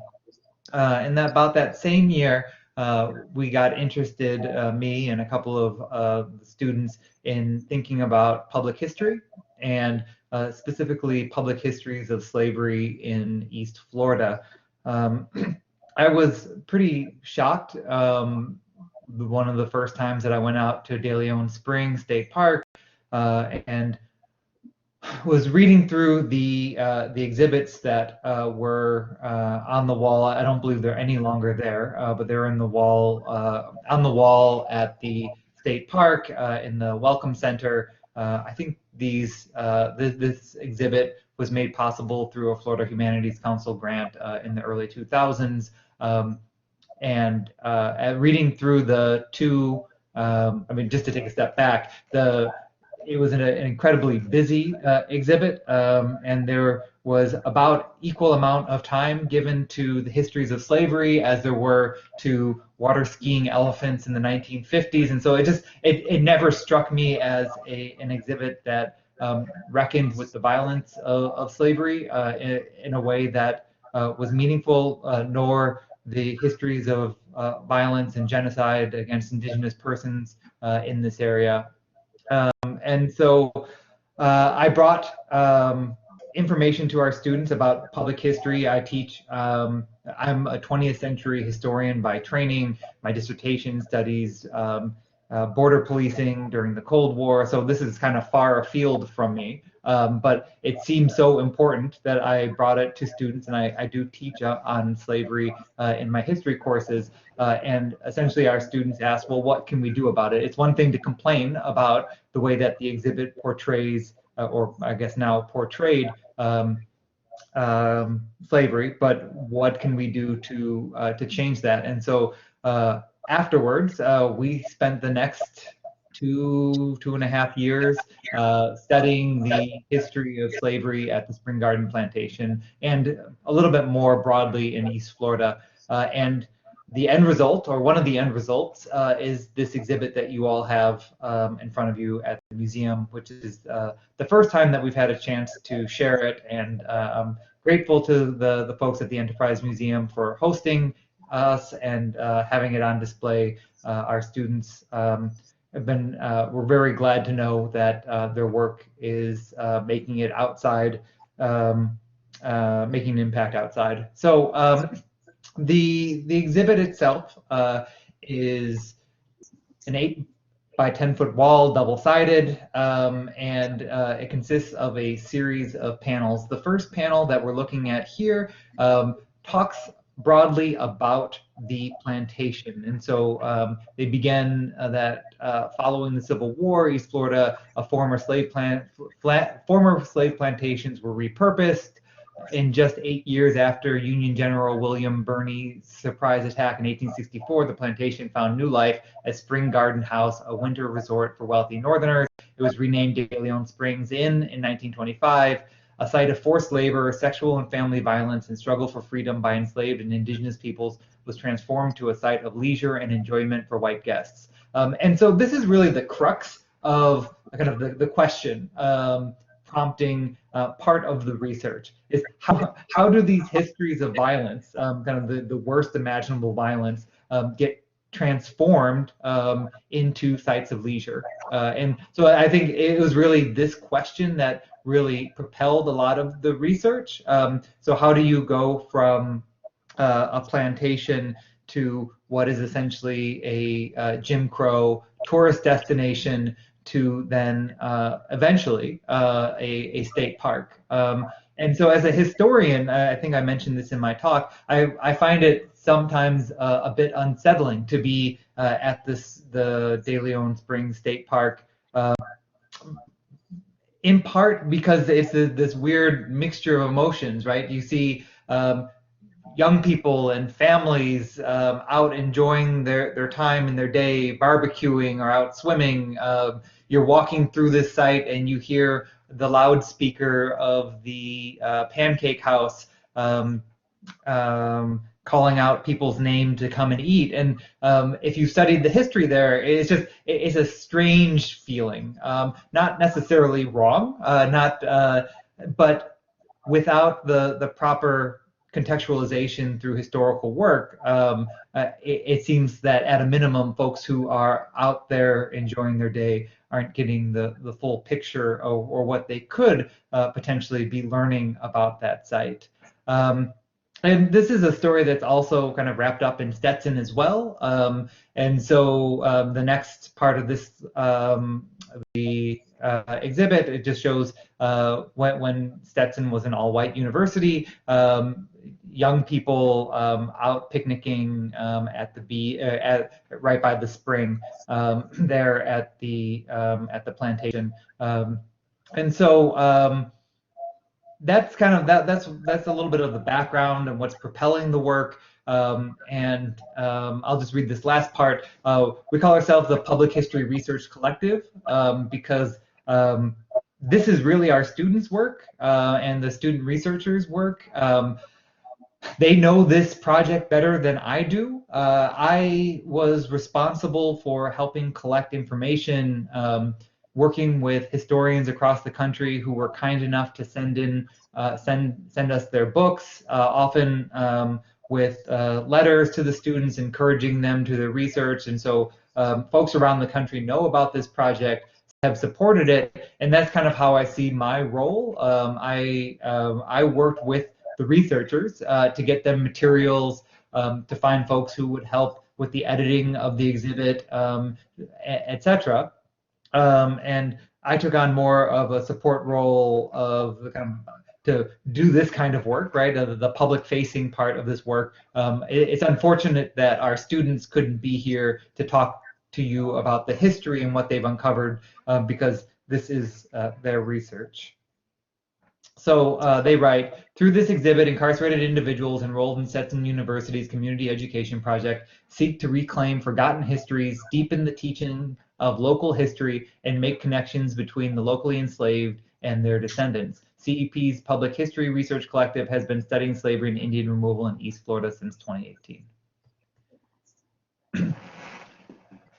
The Spring Garden Plantation has 4 different owners in the course of about 6 decades, beginning at the turn of the 19th century.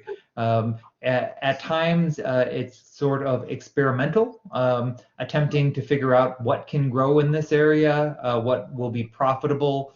So at the Spring Garden Plantation, they attempted to grow rice and cotton. They raised cattle, especially towards the mid part of the 19th century, and then, of course, sought to profit from the sugarcane industry.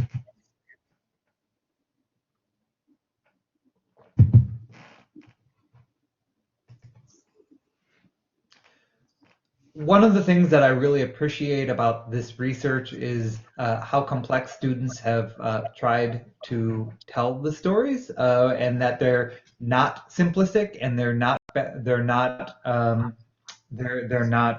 settling for simple stories about slavery. And so Antonio tells the story of, one of the researchers tells the story of Sampson Williams, in which he asked the following question. Freedom was the persistent and unfulfilled dream of countless enslaved persons living in Florida under Spanish, British, and American governments. But how did freedom look in those rare cases where it was obtained?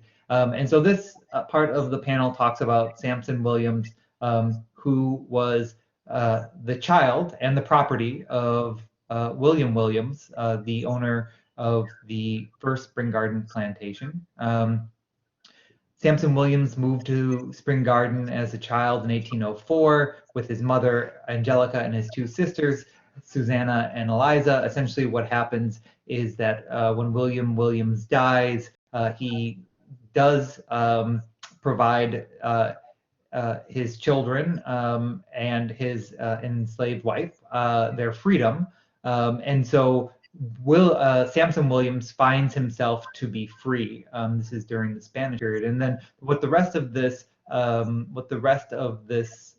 panel does is it explores kind of the changing natures of what freedom meant, the contours of freedom for Black folks from the Spanish period to the U.S., to the transition of U.S. ownership of the Florida territory.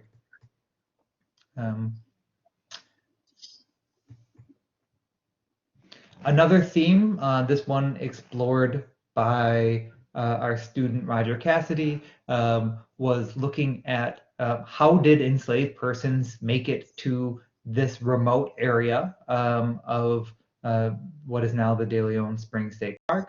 How did they get here? And so that was really some of what prompted his research. And he studied in particular the steamships. And I spoke on this the other night, but essentially found through some of the secondary literature online archives that he asked me to consult, and I would just download huge swaths of information, because our students are doing all this work without the internet.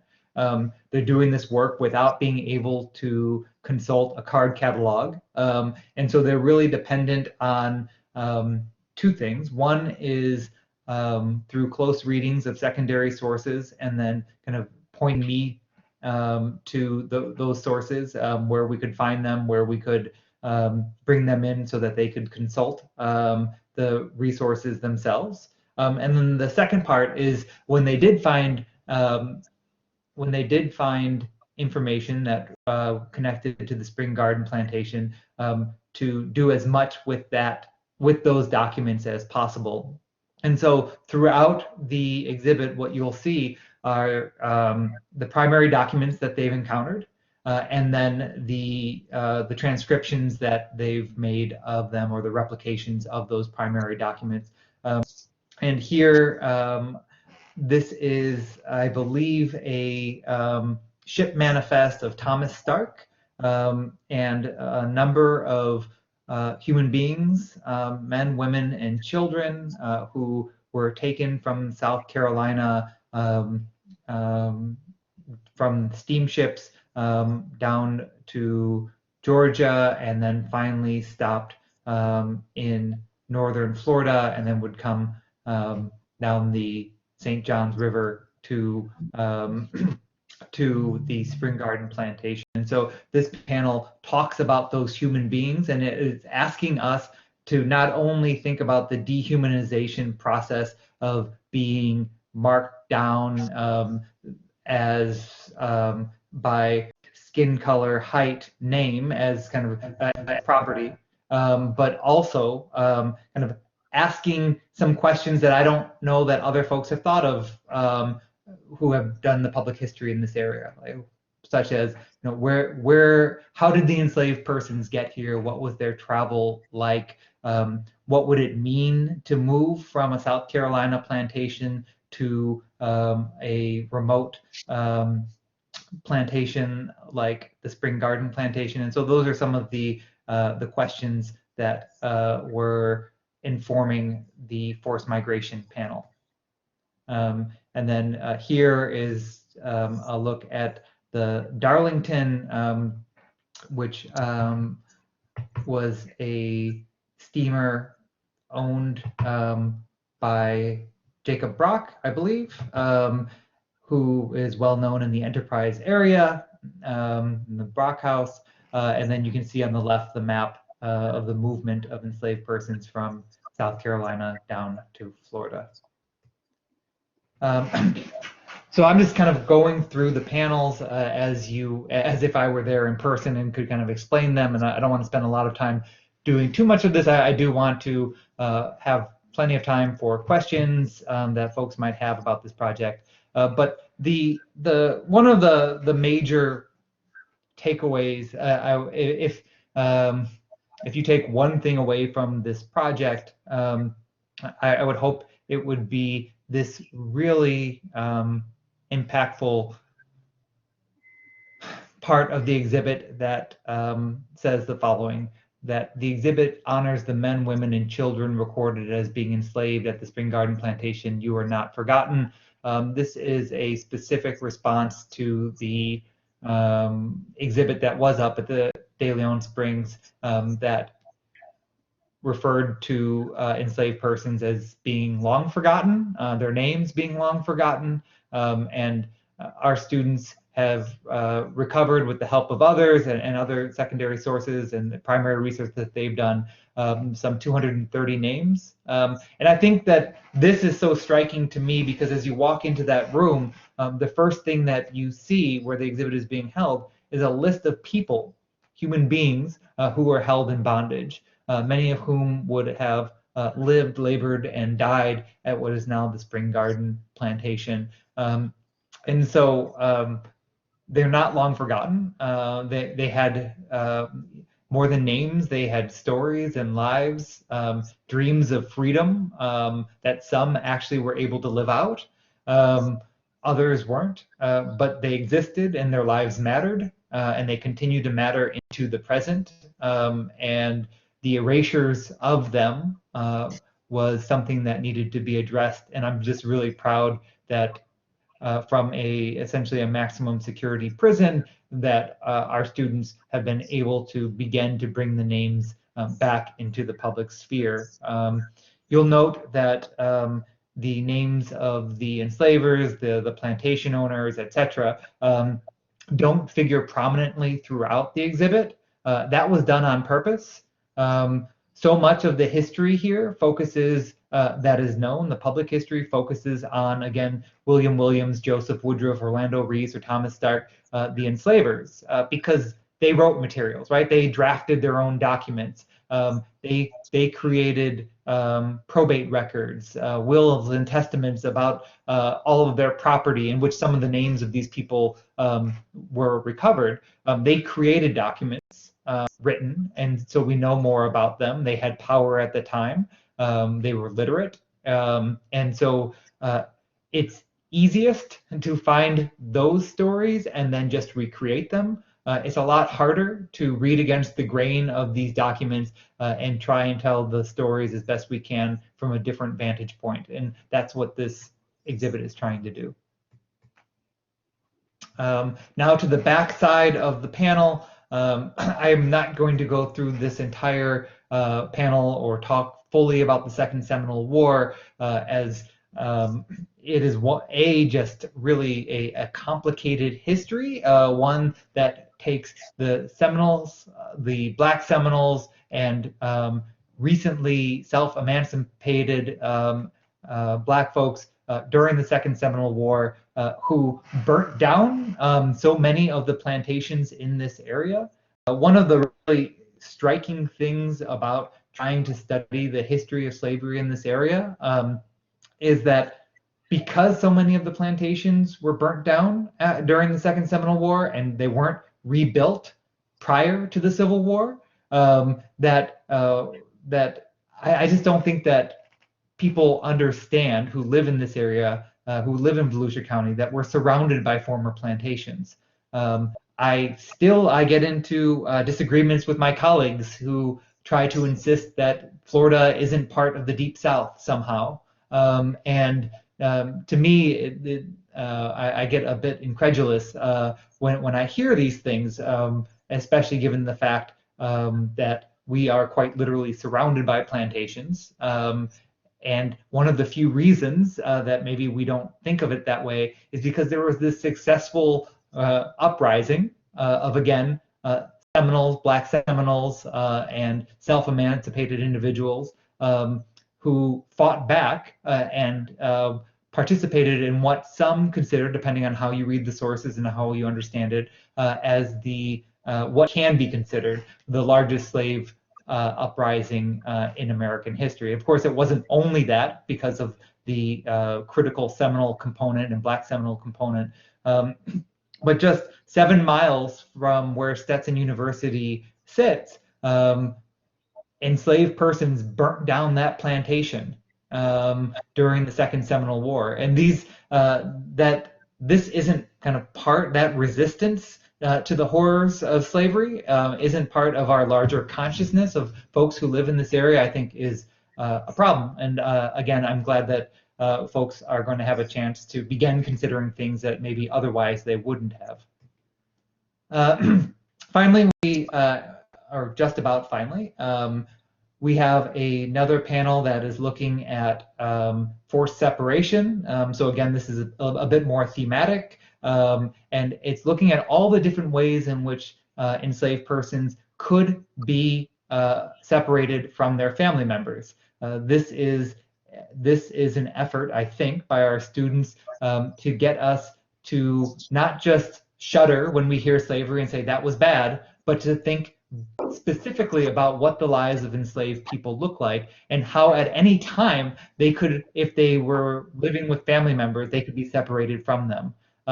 So one way was by hiring out. And so William Williams, for example, his first plantation was over near Daytona, and then he petitions to get land over what ends up being the Spring Garden plantation.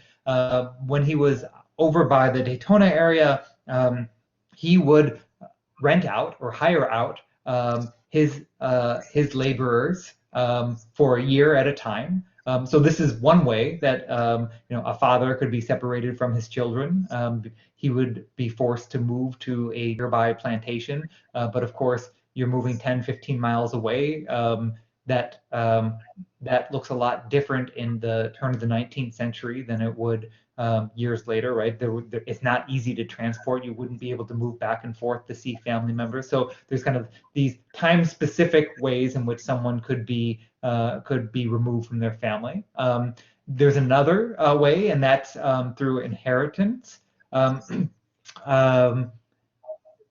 Antonio found, I believe it was Antonio, who was transcribing the will and testament of Thomas Stark, and he found the following: enslavers not only passed down their estates, but enslaved persons as well, constituting an important portion of generational wealth. Bondspeople often remained on the same plantation being inherited. However, they were just as likely to end up in different states. Several enslaved persons at Spring Garden were repeatedly uprooted before settling in Volusia County.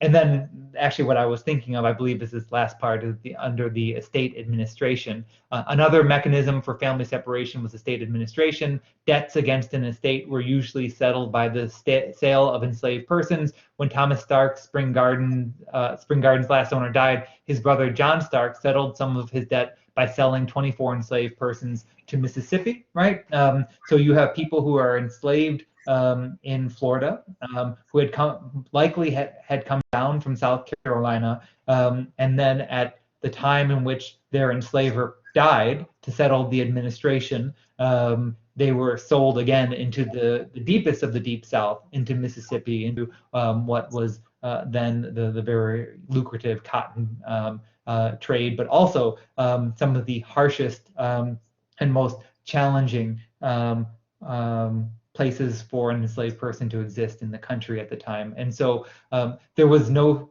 obviously for enslaved persons, there was no security, there was no ability to plan one's future outside of the desires of your enslaver. And even after, even if promised freedom or promised things from an enslaver, if he passed and he owed money, the estate administrator could simply sell you to settle up debts.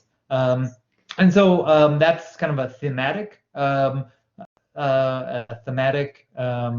panel. And then finally is telling the story of Anthony Stark and his efforts to gain his freedom and the stories that we know from him. So Anthony Stark was born in South Carolina.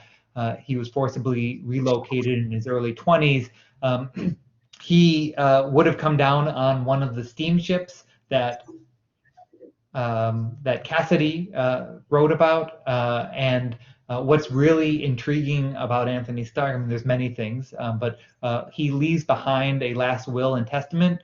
And so our students were able to trace him from the Spring Garden plantation to owning about 40 acres of property. And then he votes during the period of radical Reconstruction before white supremacy retakes complete hold over Florida, and Black folks will essentially be denied the right to vote for decades in the state. But for a short period of time, he owns his own property. He's voting in local elections, and he's able to pass along his property to his kin, his family members, as well as his children. And thanks to some of the holdings at the Enterprise Museum, our students were able to make this connection between Anthony Stark and Amelia Stark, and a local resident, Mr. Leon Clements, who I had the immense privilege of interviewing a few years prior, long before I knew. He's been connected to the Enterprise Museum for years, as far as I understand, and I had the good fortune of interviewing him just to learn more about the history of this area. And it turns out that his family can be traced back to the Spring Garden plantation. You know, the difference between where he lives now in Enterprise and the De Leon Springs State Park. Half an hour or so, and so our students put together a packet of information that detailed the lives of his family as best as they could. He's someone who has studied his family as well, and so this project, if nothing else, we see as a community service, as an ability for folks who are incarcerated to give back and to tell fuller histories of this area. And I guess I will leave it there. about what the exhibit does or is trying to do, and take any questions that folks might have. Has he got questions? Yeah. Would you So, let him know that that Leon Clemens is one of the founding members of this organization? right. Okay. That's I will, absolutely will. Yeah. So, are you ready for a question, Andy? And can you hear me? Yes, I can hear you. Okay, great. Okay, so Leon Clemens, of course, is very dear to this organization. He's one of the founding members of the Preservation Society, and so we're very curious to know whether his ancestor, Anthony Stark, was named after the plantation owner, Thomas Stark, or whether he came by that name some other way. Yes, so he did. So Anthony Stark has the surname of Thomas Stark. Unfortunately, we don't know exactly why that is the case. So there's Anthony, Frank, and Amelia. Only Anthony retains the last name Stark, and Frank does not. So he changes his last name, which was a pretty common occurrence in the post-war period for individuals to claim their autonomy. But Anthony doesn't. Anthony retains that last name, the same surname as his enslaver, and it's unclear exactly why that's the case. Okay. Okay, so then I have, am I getting feedback? We have kind of the theme of Lost History Week is finding the common ground, and I'm wondering if you're aware of any organizations that are kind of moving toward this kind of theme of remembering, acknowledging, and then reconciling. Sure. So there's a couple of different organizations that I'm aware of. Probably the best known one is EJI, which is an organization based in Alabama that is trying to tell the histories of racial terror and racial violence in this country, not rooted in slavery, but happening afterwards. The trying to name and document the more than 5,000 Black folks who are lynched in this country from the 1890s through the 1950s. And so EJI is one of those organizations. I have supported some of those efforts on conducting research on 5 different lynchings that occur in Volusia County. That organization, Volusia Remembers, here locally, is one that I've supported, but I'm not an active member in, just due to time commitments and other reasons, mostly related to how much time higher education in prison takes. But that organization consists of a diverse group of Volusia County leaders, educators, etc., who have been actively trying to tell the stories of folks who faced racial terror here in Volusia County. And recently they held their first public ceremony for Lee Snell, who was a taxi cab driver who was murdered while in custody in 1939 as he was being transported from Daytona to DeLand. After accidentally hitting a child with his car, and the 2 brothers of the victim murdered Lee Snell in broad daylight, and then were acquitted in downtown DeLand. And so there was recently a ceremony. The process essentially is a soil collection ceremony in which folks have done the research on the history of the lynching, and then are working towards first telling and recognizing as the first step the violence and coming to terms, reckoning with that violence, and then trying to reconcile what that looks like and what that process is, and how it happens. It's often going to be challenging, but there are organizations trying to do so.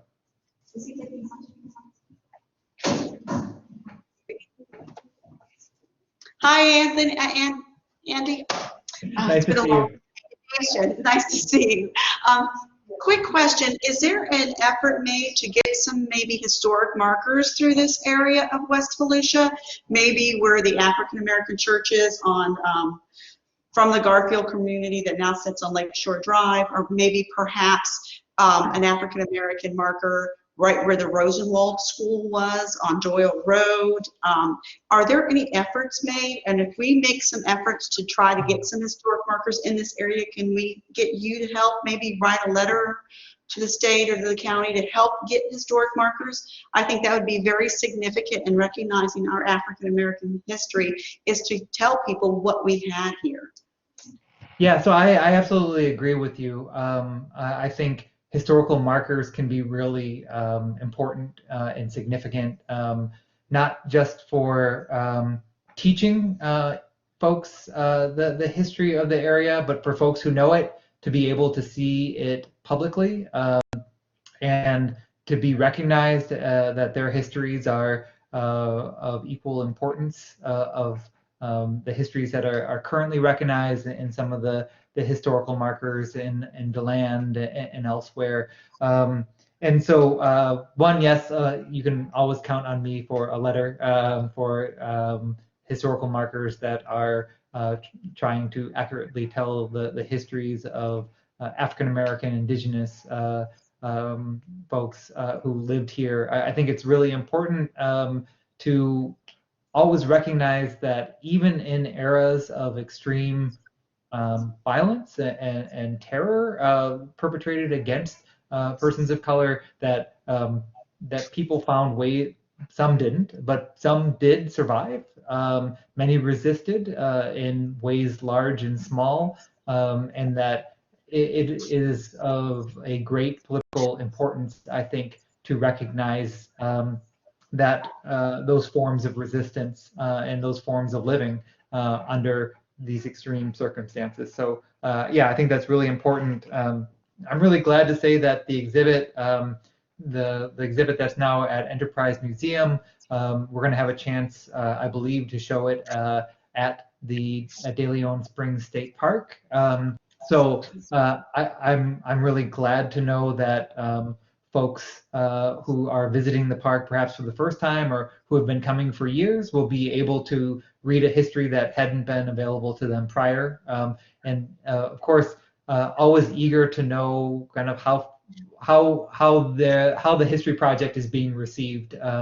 Our students who are inside don't get a chance don't get a chance to hear the feedback unless I can bring it into them. So as always, if folks have seen the exhibit and it found it meaningful in some ways, please feel free to send me an email. I'd love to share that with our students so that they know that their work, and they're really an incredible amount of work. It's hard to underestimate how much work went into this for them trying to do this without the internet, without being able to go into a library themselves or go into an archive themselves, that they were able to put this together. Very proud of their effort. And so if you had thoughts, please share it. I would appreciate that. And could I just jump in? Please put your thoughts in the survey, the evaluation survey, which again is at bit.ly Lost History 320. And of course that will be shared with Andy and it will get back to his students as well. But that allows us to also continue our good work toward finding the common ground. So it's really important that we get it through that central way. Thanks, Maggie. Did you want to ask a question about the cemetery before? I was going to just email her. Oh. So that's fine. Thank you. Stand in front of the alligator. Oh, hi, Andy. I'm Larry French. I'm a living history and historian, writer, and so forth. I was pretty impressed with the work that your students did, because one of the things I try to do in all of my living history is I try to portray all the sides. So I dress in blue, I dress in gray, I dress as a regular civilian, and I've had a lot of affiliations with different groups and people that I wanted to share with you that hopefully might help further in that work, because I thought it was very impressive in that what you're showing here is the warts of our history, which is just as important as any scars we have from injury. They remind us of different things that hopefully we all learn from those lessons, and we can actually bring out the better angels of our nature, so to speak, in these things. I've been to some exhibits in various places because of my interest in history, and one of the places I went to that reminded me very much of your exhibit is one on Jekyll Island, which kind of paralleled with what you were displaying and sharing about De Leon Springs. Jekyll Island and some of these outer islands in Georgia are places where you had a lot of white privileged people in the 19th century who lived very opulent lives, very, I guess you could say, described lives in very classic ways in many of our parks and other displays. But the parts that aren't talked about very much, which I discovered a lot when I did my research for Grand Hotels of West Volusia, is all of these places, even the Carnegie Mansions, a lot of these places on Jekyll Island, even in DeLand, the opulent hotels and places that we had here and even along our coast, the people who were doing a lot of that work, the servants, the cooks, the people out in the field harvesting the citrus and everything that have been forgotten, but I now see being displayed and talked about, like here at Enterprise Museum, were our African American community people. And this kind of a display that helps to bring out this kind of forgotten information is valuable. And I saw in Jekyll Island the juxtaposition of all of these opulent pictures and histories of people that were there at the mansions and so forth there, but they also had a park which I thought was very good and made me think more of you. It's called St. Andrews Beach Park, and it has a wanderer memory trail there because the last slave ship that came to the United States, called the Wanderer, had its cargo pretty much dispersed throughout there, and they've done extensive history like your students did on these individuals from Spring Garden, and through it they created a memory trail so that people could find out more about that whole process and what these individuals went through. And then they tried to trace the histories of these people and how they have disseminated throughout the community and have descendants today, which I think is great with your display too, because it helps us to put faces and memories to these folks. I was at a talk, because I've been involved in some of the markers for Rosenwald schools. I attended a seminar that Primrose Cameron had at the Sanborn Center, and they had an actual genealogy speaker there who was there specifically to talk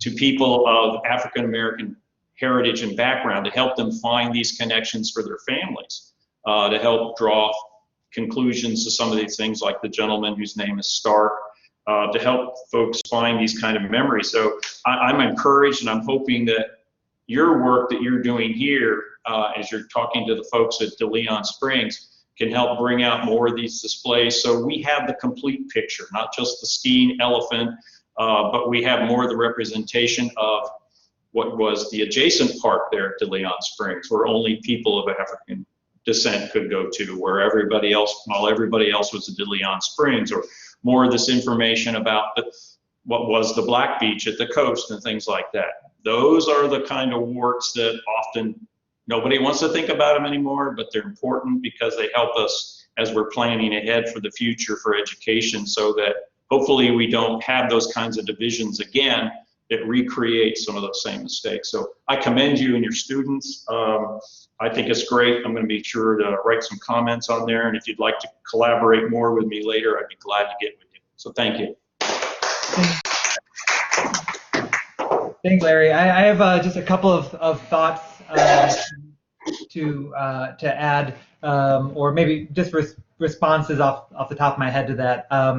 And so one, thank you for telling me about Jekyll Island. I'm going to put that on my to-do list of places to visit. Again, I'm a 20th century historian by training, and so hadn't given a lot of thought to Florida history prior to moving here, and trying to learn about Florida history through first visiting parks and places, and to learn about the histories that I'm interested in as a trained historian.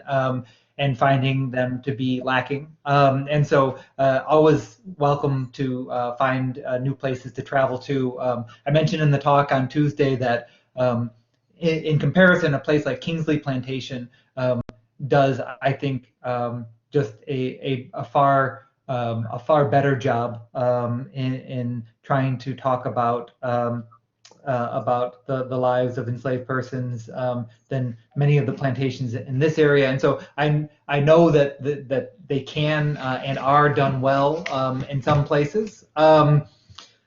I would add, Larry, to what you had mentioned as these things kind of the histories kind of existing side by side. So you have the black part of De Leon Springs that and then you had the skiing elephants at the time when it was a resort. And I don't know that I would even say that they exist side by side so much as that one allows for the other, right? And so the fact that you had enslaved persons and servants, etc., meant that people could have opulent wealth, right? That these things are happening concurrently for a reason, and that it is rooted in racial capitalism, and that we're better off thinking of how these things are connected. At least that's my way of kind of viewing the histories. And then I had another point, but maybe I'll just say that, yeah, I'm glad to connect with you and to talk and learn, mostly to learn about other things that are happening in this area. I don't position myself as an expert of this area. There's so much that I don't know. So always glad to connect with folks who have been doing this for longer than I have. So thank you, Larry.